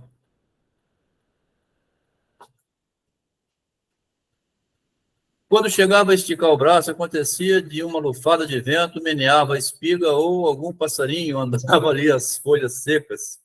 Não era preciso mais para que ele recolhesse a mão. Interessante, né? Ele ia pegar a espiga, via um passarinho pegar o milho, aí, opa, deixa eu sair daqui. Ia-se assim o tempo e a paixão estragava-se-lhe causa de muitas horas de angústia e que seguiam sempre melhores esperanças. Agora mesmo traz ele a primeira carta de amor disposto a entregar. Então ele resolveu escrever uma carta, né? Quem leu o conto lembra que até o fim do conto ele não consegue entregar a carta. A carta no bolso, lá no dia, né? Mesmo dia que chega o Queiroz, leva a Joaninha para ele. Já teve 2 ou 3 ocasiões boas para entregar a carta, mas vai sempre se passando. A noite é tão comprida, né? Entretanto, continua a ler as sortes com a solenidade de um angur. Tudo em volta é alegre. Cochicham, riem ou falam ao mesmo tempo. O tio Rufino, que é o gaiato da família, anda à roda da mesa com uma pena, fazendo cócegas nas orelhas das moças. João Viegas está ansioso por um amigo que se demora. É o Calixto. Onde estaria o Calixto? Então tem esse ambiente familiar, né? Tem as pessoas que rodam na mesa, vão para lá e vão para cá, diz São João. Deve ter um doce, um café, né? Alguma coisa a mais, um ambiente doméstico, né? Ele entra e sai de gente. Rua, rua, preciso da mesa. Vamos para a sala de visitas. Era a dona Adelaide que tornava, estava voltando, né? Ia pôr-se à mesa para a ceia. Toda a gente emigrou e andando é que se podia ver bem como era graciosa a filha do escrivão. Angel acompanhou-a com grandes olhos namorados. Ela foi à janela por alguns instantes enquanto se preparava um jogo de prendas, e ele foi também. Era a ocasião de entregar-lhe a carta. De frente, numa casa grande, havia um baile e dançavam. Ela olhava, ele olhou também. Pelas janelas iam passar os pares, cadenciados, as senhoras com as suas sedas e rendas, os cavalheiros finos e elegantes, alguns condecorados. De quando em quando, uma faísca de diamantes, rápida e fugitiva no giro da dança. Pares que conversavam, dragonas que reluziam, bustos e homens inclinados, gestos de leque. Tudo isso em pedaços, através das janelas, que não podiam mostrar todo o salão. Mas adivinhava-se o resto. Ele, ao menos, conhecia tudo e dizia tudo à filha do escrivão. O demônio das grandezas, que parecia dormir, entrou a fazer as suas arlequinadas no coração do nosso homem. E ele que tenta seduzir também o coração da outra. Ele põe o demônio das grandezas, assim, aquela iniciativa que você vai ter e não tem, né? Conheço uma pessoa que estaria ali muito bem, murmurou Rangel, e Joaninha com ingenuidade. Era o senhor. Aqui a Joaninha é mais atrevida do que a Henriqueta, tá vendo? A Joaninha dá aquele sinal que a Henriqueta não dava.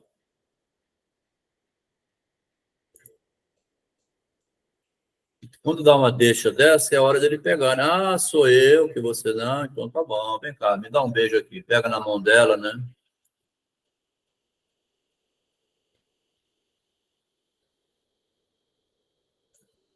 Então, tem essas oportunidades, tá vendo? Tem que ter, né? Se não tiver sinal nenhum, joga uma charada, né? Conheço uma pessoa que estaria ali muito bem, murmurou Rangel. Rangel sorriu lisonjeado e não achou o que dizer. Olhou para os lacaios e cocheiros de libré na rua, conversando em grupos ou reclinados no tejadilho dos carros. Começou a designar carros. Este do Olinda, aquele do... Aí ele ficou pateta, né? Em vez de entrar aqui no assunto, foi devagar fazer... O Machado parece que até isso ele vai ensinando, né? Como é que você aborda.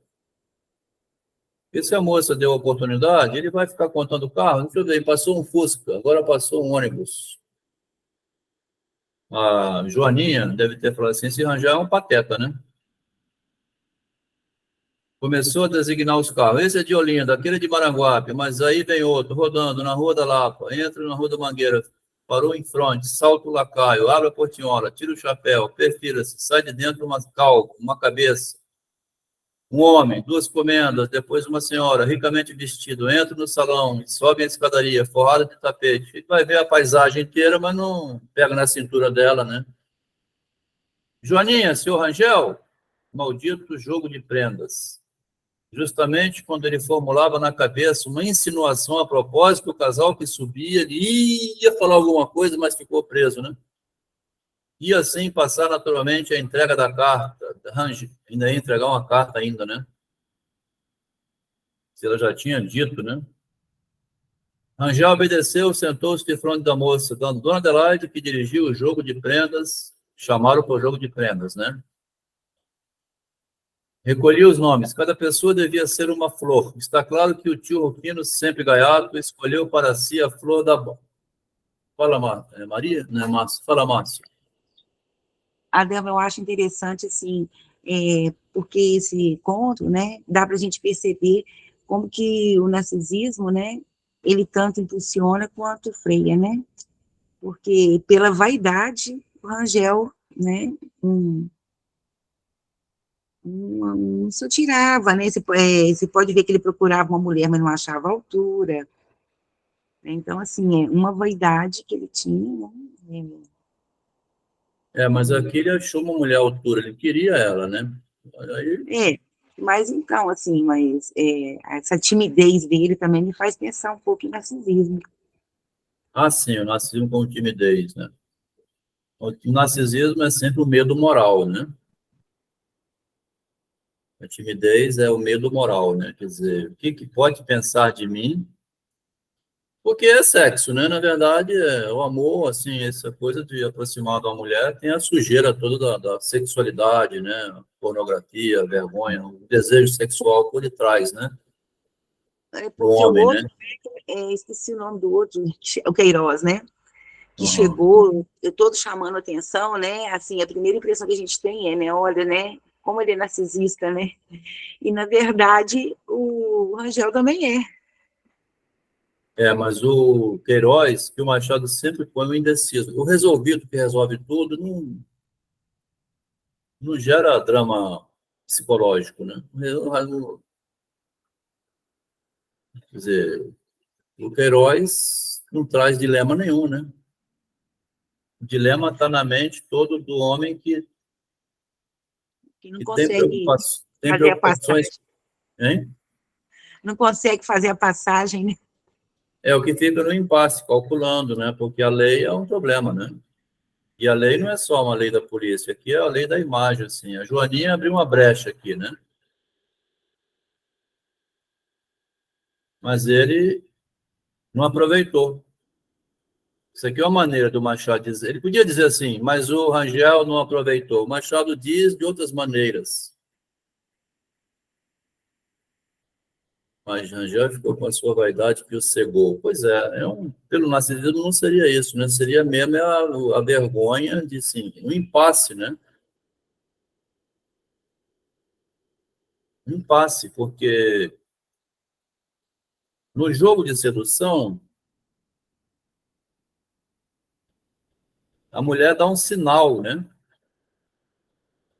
Mas é muito superior esse sinal aqui. Uma prostituta na zona, se o cara tá tímido e vai pagar caro, ela pega e bota a mão no peitinho dela, né? Por isso que alguns pais levavam os filhos indecisos ou tímidos para as regiões para ver se quebrava a timidez. Muitas vezes era mais traumático ainda, mas o jogo social tem que ser... Aqui não tem nada erótico, mas tem, né? Tem uma autorização, né? Conheço uma pessoa que estaria ali muito bem. É o senhor, seu Rangel. É um modo indireto, né? De acionar o outro. Mas ele não percebe, tá vendo? Nem sempre é perceptível, né? Porque, afinal de contas, ele carregou ela no colo, né? Era uma menina criança. Tem um dilema moral aqui, né? Um homem de 40 anos e ela com 17, 19, né?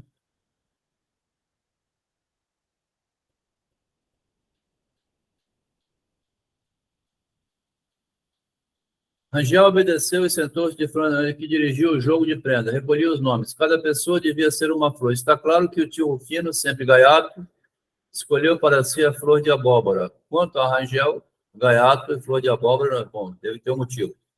Quanto a Rangel, querendo fugir ao trivial, comparou mentalmente as flores. E quando a dona da casa lhe perguntou dele respondeu com doçura e pausa: maravilha, minha senhora, minha flor, né?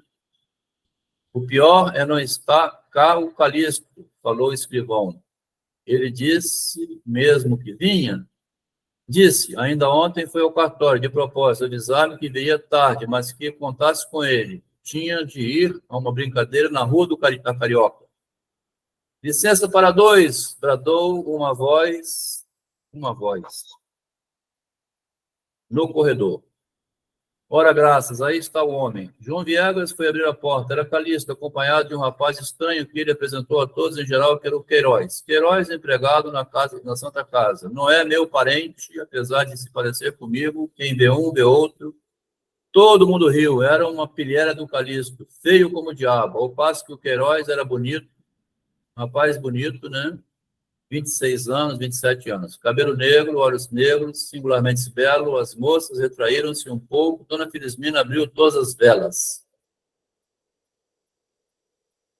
Estávamos jogando prendas. Os senhores podem entrar também, disse a dona da casa. Joga, senhor Queiroz. Queiroz respondeu afirmativamente, passou a examinar as outras pessoas, conhecia algumas e trocou 2 ou 3 palavras com elas. Aí ela... Olha o jogo do Queiroz, como ele é.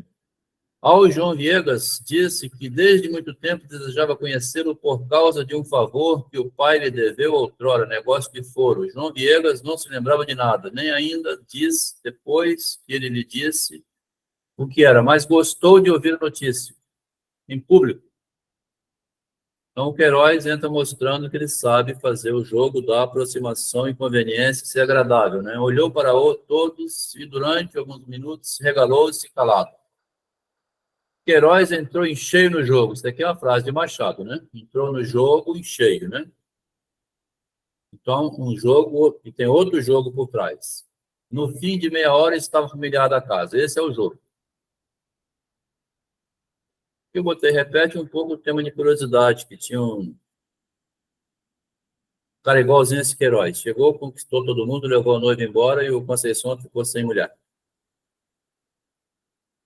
Todo ele era ação, falava com desembaraço, tinha os gestos naturais e espontâneos, possuía um vasto repertório de castigos para jogos e prendas, coisa que encantou a toda a sociedade, e ninguém o dirigia melhor, com tanto movimento e animação, indo de um lado para outro, consertando os grupos, puxando as cadeiras, falando às moças como se houvesse brincado com elas em criança. Aqui já é uma indireta para o outro rapaz. Brincou com a menina em criança. Dona Joaninha, aqui nesta cadeira. Dona Cesária, deste lado, em pé. Senhor Camilo, entra por aqui. Então ele entrou já assim. Como é que o senhor se chama? Pedro. Pedro, vem por aqui. Todo saído, né? Quem engorda com fome, o gato vem e come. Né? Vamos fazer as perguntas corriqueiras, né? Juliana, está acompanhando? Lucas, chegou tarde. Pelo menos está pegando o segundo ponto, né? Tá aí, Roberto. Tô ouvindo. Tá ouvindo, né? Não falou E nada você? de espiritual para mim entrar. E você, Roberto, para botar a mão no peitinho das moças, você vai logo pegando, espera dar esses sinais verdes, jogou um verde, né? Aqui, ó. Como é que você faz? Vai tirando a calcinha logo, a camisa, ó, boa noite, minha gata, vem cá que eu te quero. É assim que você faz? Não, quando Fica mais em ponto jovem, mu. Hein? quando mais jovem poderia com certeza ser assim, mas hoje talvez não. Mas devagarinho. Hoje tem que dar carinho, né? Muito carinho, né? É diferente. Eu sou meio 880. Como é que você faz, Lucas, para abordar as moças? Você vai logo suspendendo a saia dela ou você fica de longe, assim, tenta... Como é que você faz? Passa a mão no cabelo dela, você tá linda, né? Que brinco bonito. Deixa eu ver aqui. Que batom é esse, tão bonito que você viu? Como é que você faz para abordar No uma... caso, já é o contrário. Elas que vêm a mim e vêm negociar. Hã? Como se tem que ser objetivo, né? Eu acho que essa parte mais de romantismo, essas coisas, já se mudou bastante. Abordar a mulher não é fácil, né? Como é que você faz, Freud? Você já chegou a agarrar alguma mulher alguma vez na sua vida ou não é virgem ainda? Não botou a mão em nenhuma uma gatinha ainda? Como é que foi? Eu sou meio 880, mas quando eu tava mais nas baladas aí, né?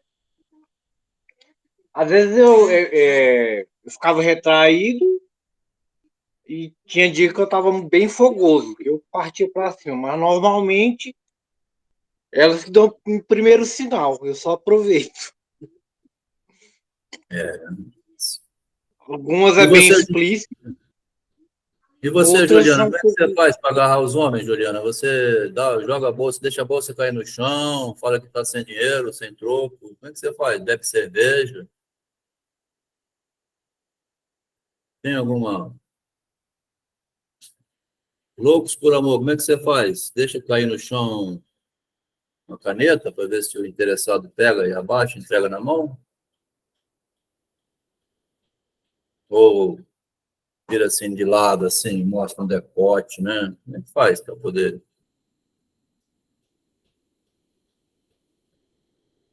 Tudo ele era ação, né? Então, esse Queiroz, Dona Joaninha, aqui nessa cadeira aí, vai. Teso na cadeira, ó, teso, né? Aqui começou a ficar tenso, né? Rangel vai começando a ficar cada vez mais assim, duro. Atônito. De onde vinha esse furacão? E o furacão ia soprando, levando o chapéu dos homens, despenteando as moças que riam de contentes. Queiroz daqui, Queiroz dali, Queiroz de todo. Queiroz, vem cá, Queiroz, Queiroz, vem cá, eu quero uma cerveja. Queiroz, traz aqui. Queiroz. Tudo era Queiroz.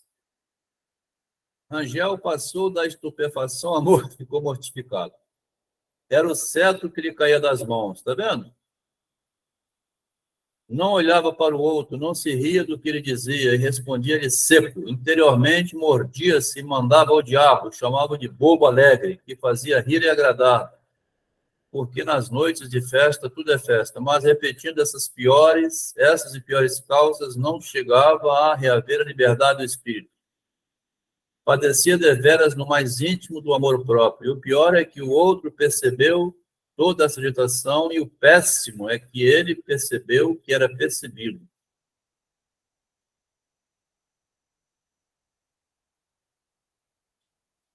Impressionante isso aqui, né?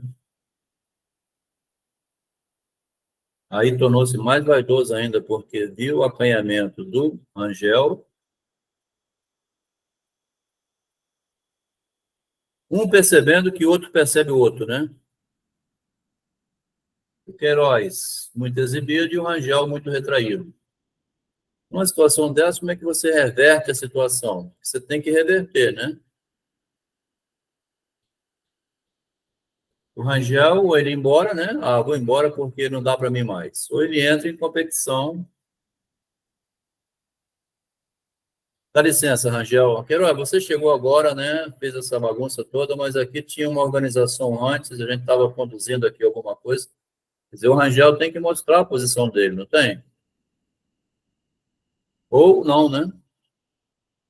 E chega um cara na festa, vai tomando o espaço inteiro, né? Ou você sai para não ter confusão, ou você pede ele para baixar a bola um pouco, né? Não vou revelar minhas armas. Isso aí. Rangel, assim como sonhava os bens, assim também as vizinhanças. Assim como sonhava os bens, assim também as vizinhanças. Tá vendo? Frase dele.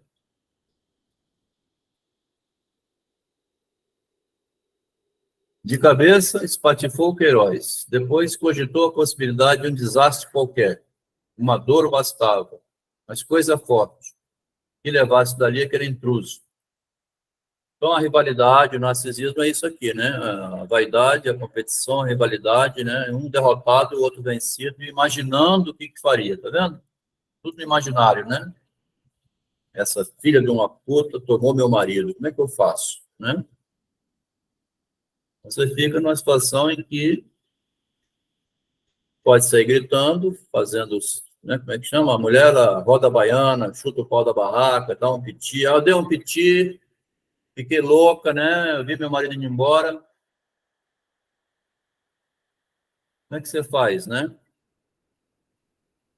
E o Rangel do lado masculino. Não, nenhuma dor, nada. O diabo parecia cada vez mais lépido e toda a sala fascinada por ele. A própria Joaninha, tão acanhada, vibrava nas mãos de Queiroz, como as outras moças. E todos, homens e mulheres, pareciam empenhados em servir ao Queiroz. Tendo ele falado em dançar, as moças foram ter com o tio Rufino, pediram-lhe que tocasse uma quadrilha na flauta.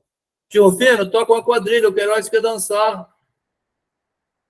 Pediram-lhe que tocasse uma quadrilha.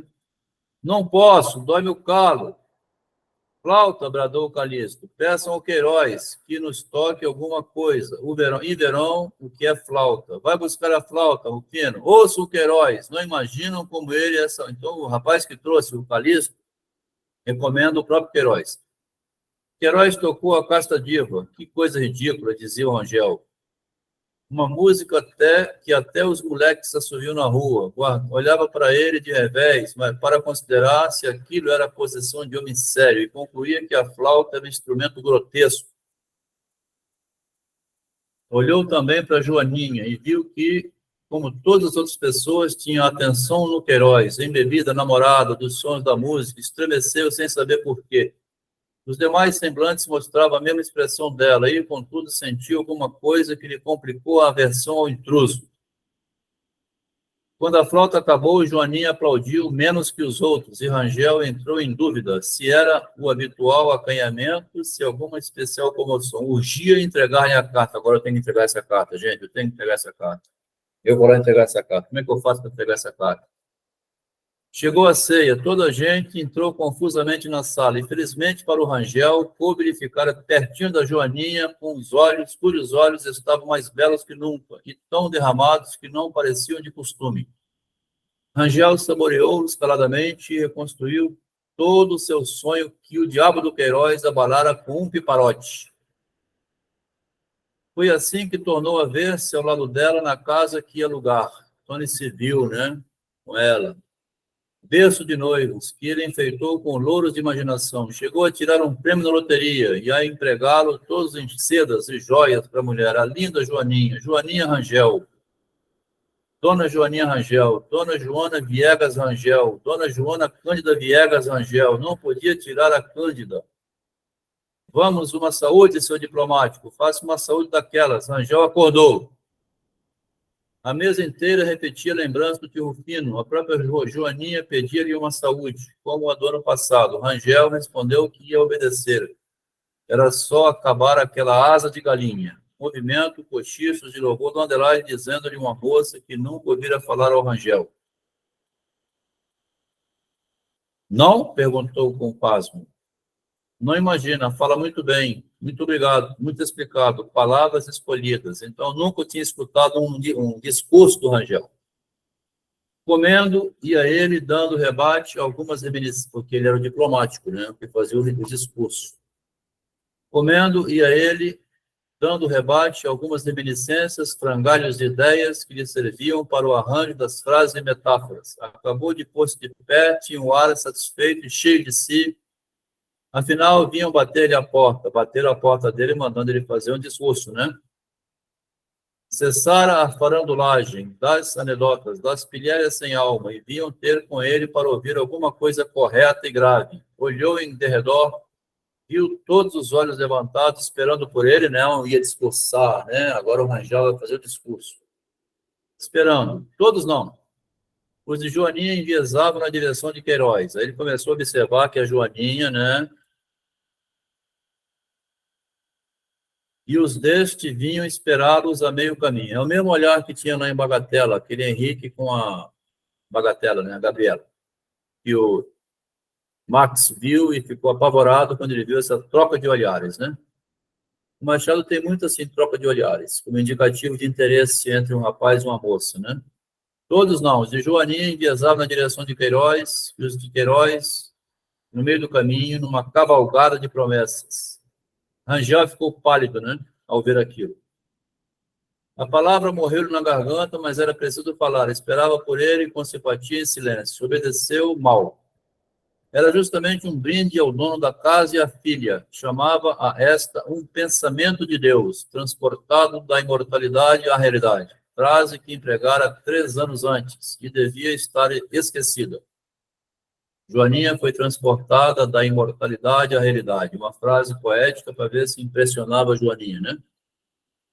Falada 3 anos antes. Falava também do santuário da família, do altar da amizade, da gratidão, que é a flor dos corações puros. Onde não havia sentido, a frase era mais especiosa e retumbante, ou retumbante. Frase sem sentido, mas cheia de empolgação, né? Ao todo, um brinde de 10 minutos, bem puxados, que ele despachou em 5 e sentou-se. Não era tudo. Queiroz levantou-se logo 2 ou 3 minutos depois para outro brinde e o silêncio foi ainda mais pronto e completo. Joaninha meteu os olhos no regaço, vexada do que ele iria dizer. Rangel teve um arrepio. O ilustre amigo desta casa, o senhor Rangel, disse Queiroz, bebeu as 2 pessoas cujo nome é o do santo de hoje. Eu bebo aquela que é a santa de todos os dias, a dona Adelaide. Muito bem!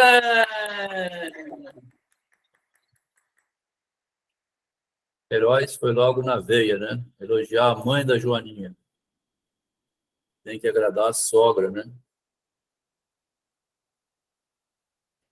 Grandes aplausos aclamaram esta lembrança, dona Adelaide, lisonjeada, recebeu os cumprimentos de cada convívio. A filha não ficou em cumprimentos. Mamãe, mamãe, mamãe! Exclamou, levantando-se, foi abraçá-la, deu beijos, espécie de carta para ser lida por 2 pessoas. A carta do Queiroz é mais eficiente que a do Rangel. Tá vendo? Tudo aquela lado feminino, né, das mulheres. Mamãe, mamãe, mamãe, já, é meu. Agradou a mamãe, agradou a mim, todo mundo, né? Uma carta para ser lida por 2 pessoas. O Machado mostra o macete todinho, tá vendo? Roberto, depois dessa aula de erotismo e conquista aqui, agora você pode sair às 10 horas da noite, tá? Hoje é quinta-feira, vai tomar uma cerveja. Já aprendeu aqui, ó.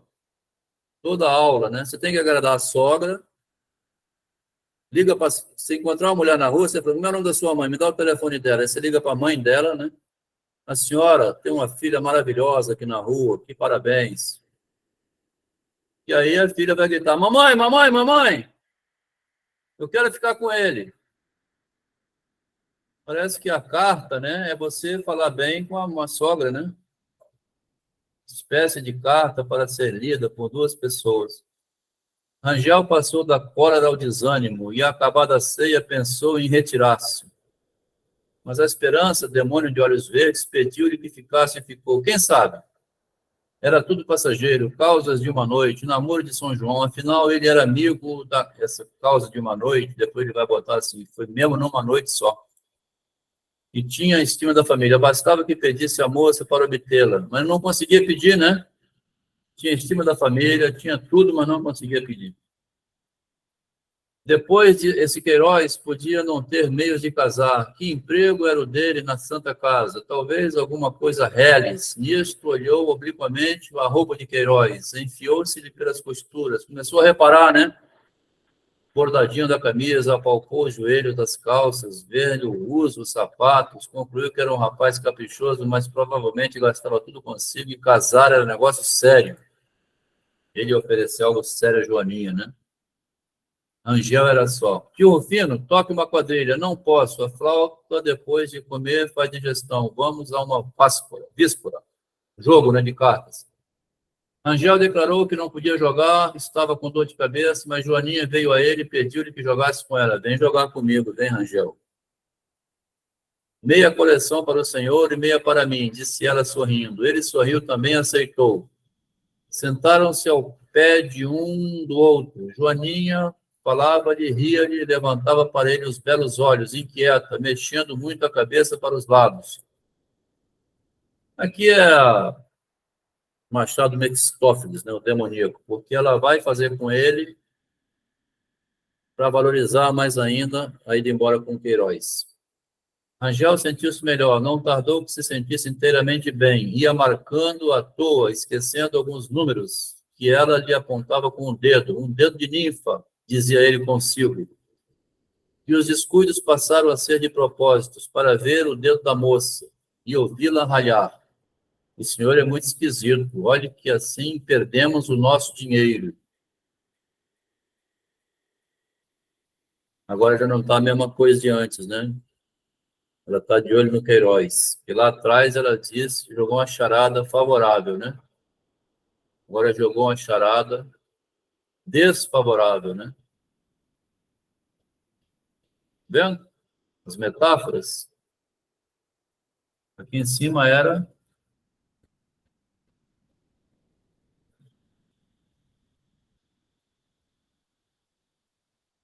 Não, passei já, né? Conheço uma pessoa que estaria ali muito bem. Era o senhor, né? Aqui, ela dá um fora nele, né?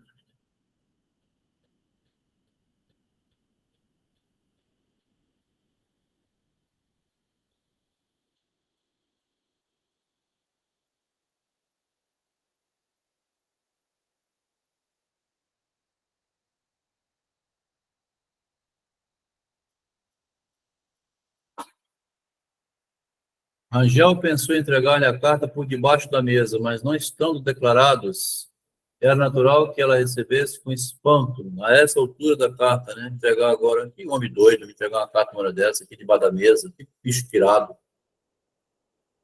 Mas não estando declarados, cumpria avisá-la. Olhou em volta da mesa, todos os rostos estavam empinados sobre os cartões, seguindo atentamente os números. Então ele inclinou-se à direita, baixou os olhos aos cartões de Joaninha, como para verificar alguma coisa. Já tem 2 quadras, cochichou ele. 2 não, tenho 3. 3 é verdade, 3. Escute. E o senhor? Eu tenho 2. Que 2 o quê? Você tem 4? Eram 4. Ele mostrou-lhe as empinadas, roçando quase a orelha pelos lábios dele. Depois fitou rindo e abanando a cabeça. Ô senhor. Rangel ouviu isto com singular deleite. A voz era tão doce, expressão tão amiga, que ele esqueceu tudo, agarrou-a pela cintura, lançou-se com ela na eterna valsa das quimeras. Casa, mesa, convivas, tudo desapareceu como obra vã da imaginação para só ficar a realidade única. Ele e ela, girando no espaço, debaixo de 1 milhão de estrelas, acesas de propósito para iluminá-las. Nem carta, nem nada. Perto da manhã, foram todos para a janela ver sair os convidados do baile fronteiro.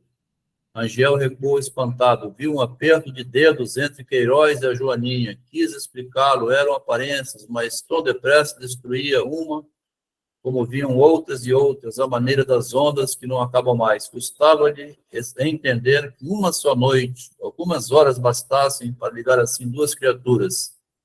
Era a verdade clara e viva dos modos de ambos, dos olhos, das palavras, dos risos e até da saudade com que se despediram de manhã. Saiu tonto, uma só noite, algumas horas apenas, em casa, aonde chegou tarde, deitou-se na cama, não para dormir, mas para romper em soluços.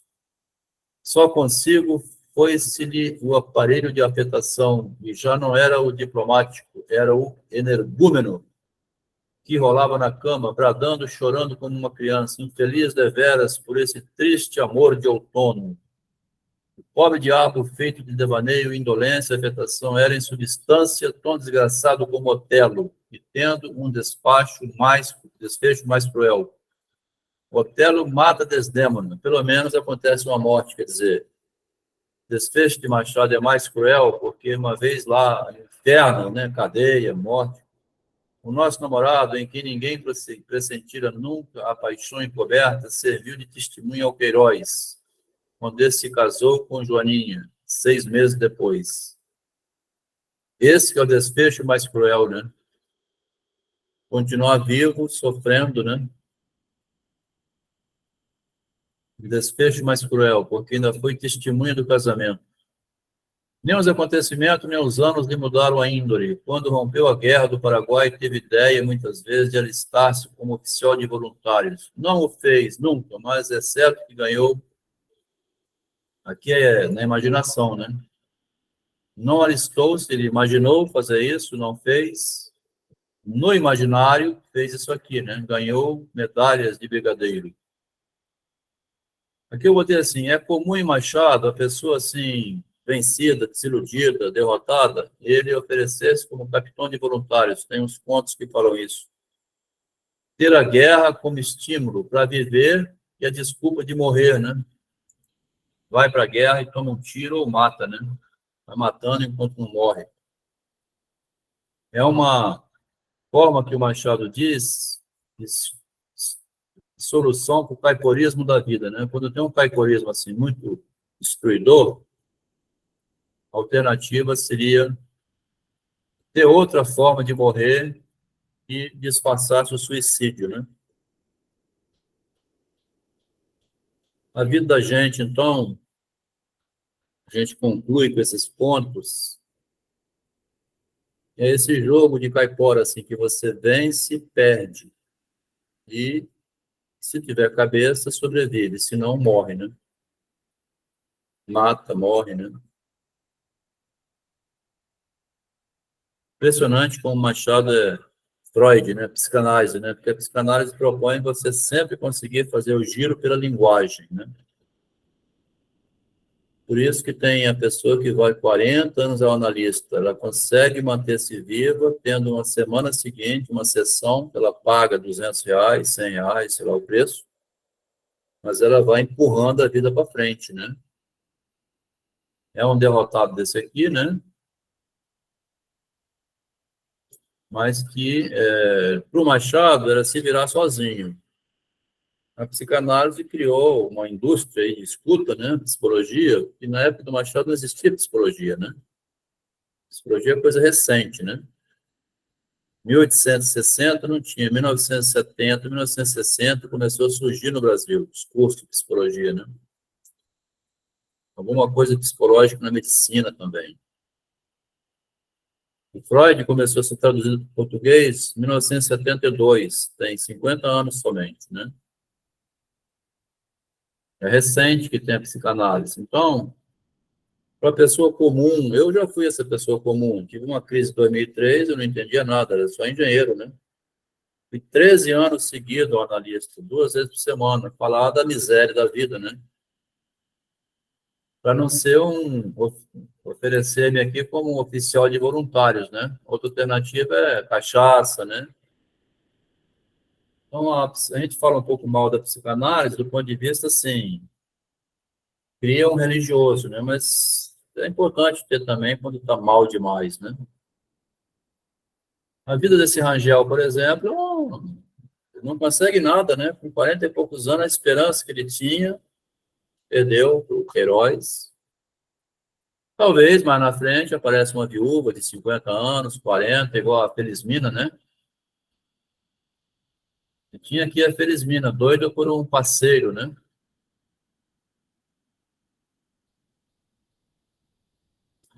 Estou falando muito, né? O que você acha, Lucas? Gostou da leitura? Daqui a pouco termina aqui o nosso encontro de hoje, né? Fica à vontade para falar, tá? Alguma coisa. A individualidade dos dois homens e, no sentido que passa, seria mais ou menos uma visão feminina que seria atraente em um homem. E o que o Hein? homem quer oferecer a ela, assim que eu entendi. E nessa disputa, cada um vai mostrar, de fato, quais são as suas intenções. Por isso você falou da sogra, que é importante, porque a sogra ela já tem vamos dizer assim, um olhar diferenciado. E aí eu acho que é legal que o Machado ele brinca com essa personalidade, inclui, tira. Bem legal. É. Mostra um sofrimento interno, né? A dificuldade de se resolver com esse sofrimento, né? Como era psicológico, né? Ele mostra o sofrimento e a dificuldade que a pessoa tem. Como é que eu faço com esse sofrimento? Eu quero as coisas, mas às vezes é o dinheiro, às vezes é o casamento, às vezes ele vai variando, né? Bate aquele sentimento de, poxa, não dá para voltar no tempo e fazer tudo de novo. O que é? Bate um sentimento de. Bate esse desfecho aí, bate um sentimento por parte do personagem Anja. Às vezes aquele sentimento de, poxa, não posso voltar no tempo, resta morrer para ver se em outra vida começa tudo de novo. Isso aí. Vamos esperar aqui que a Juliana se manifeste, né, Juliana? Pelo menos para dar uma boa noite, assim, em relação aos pontos, a dificuldade da vida, né? Mulher madura já experiente, né? Tem a Márcia, tem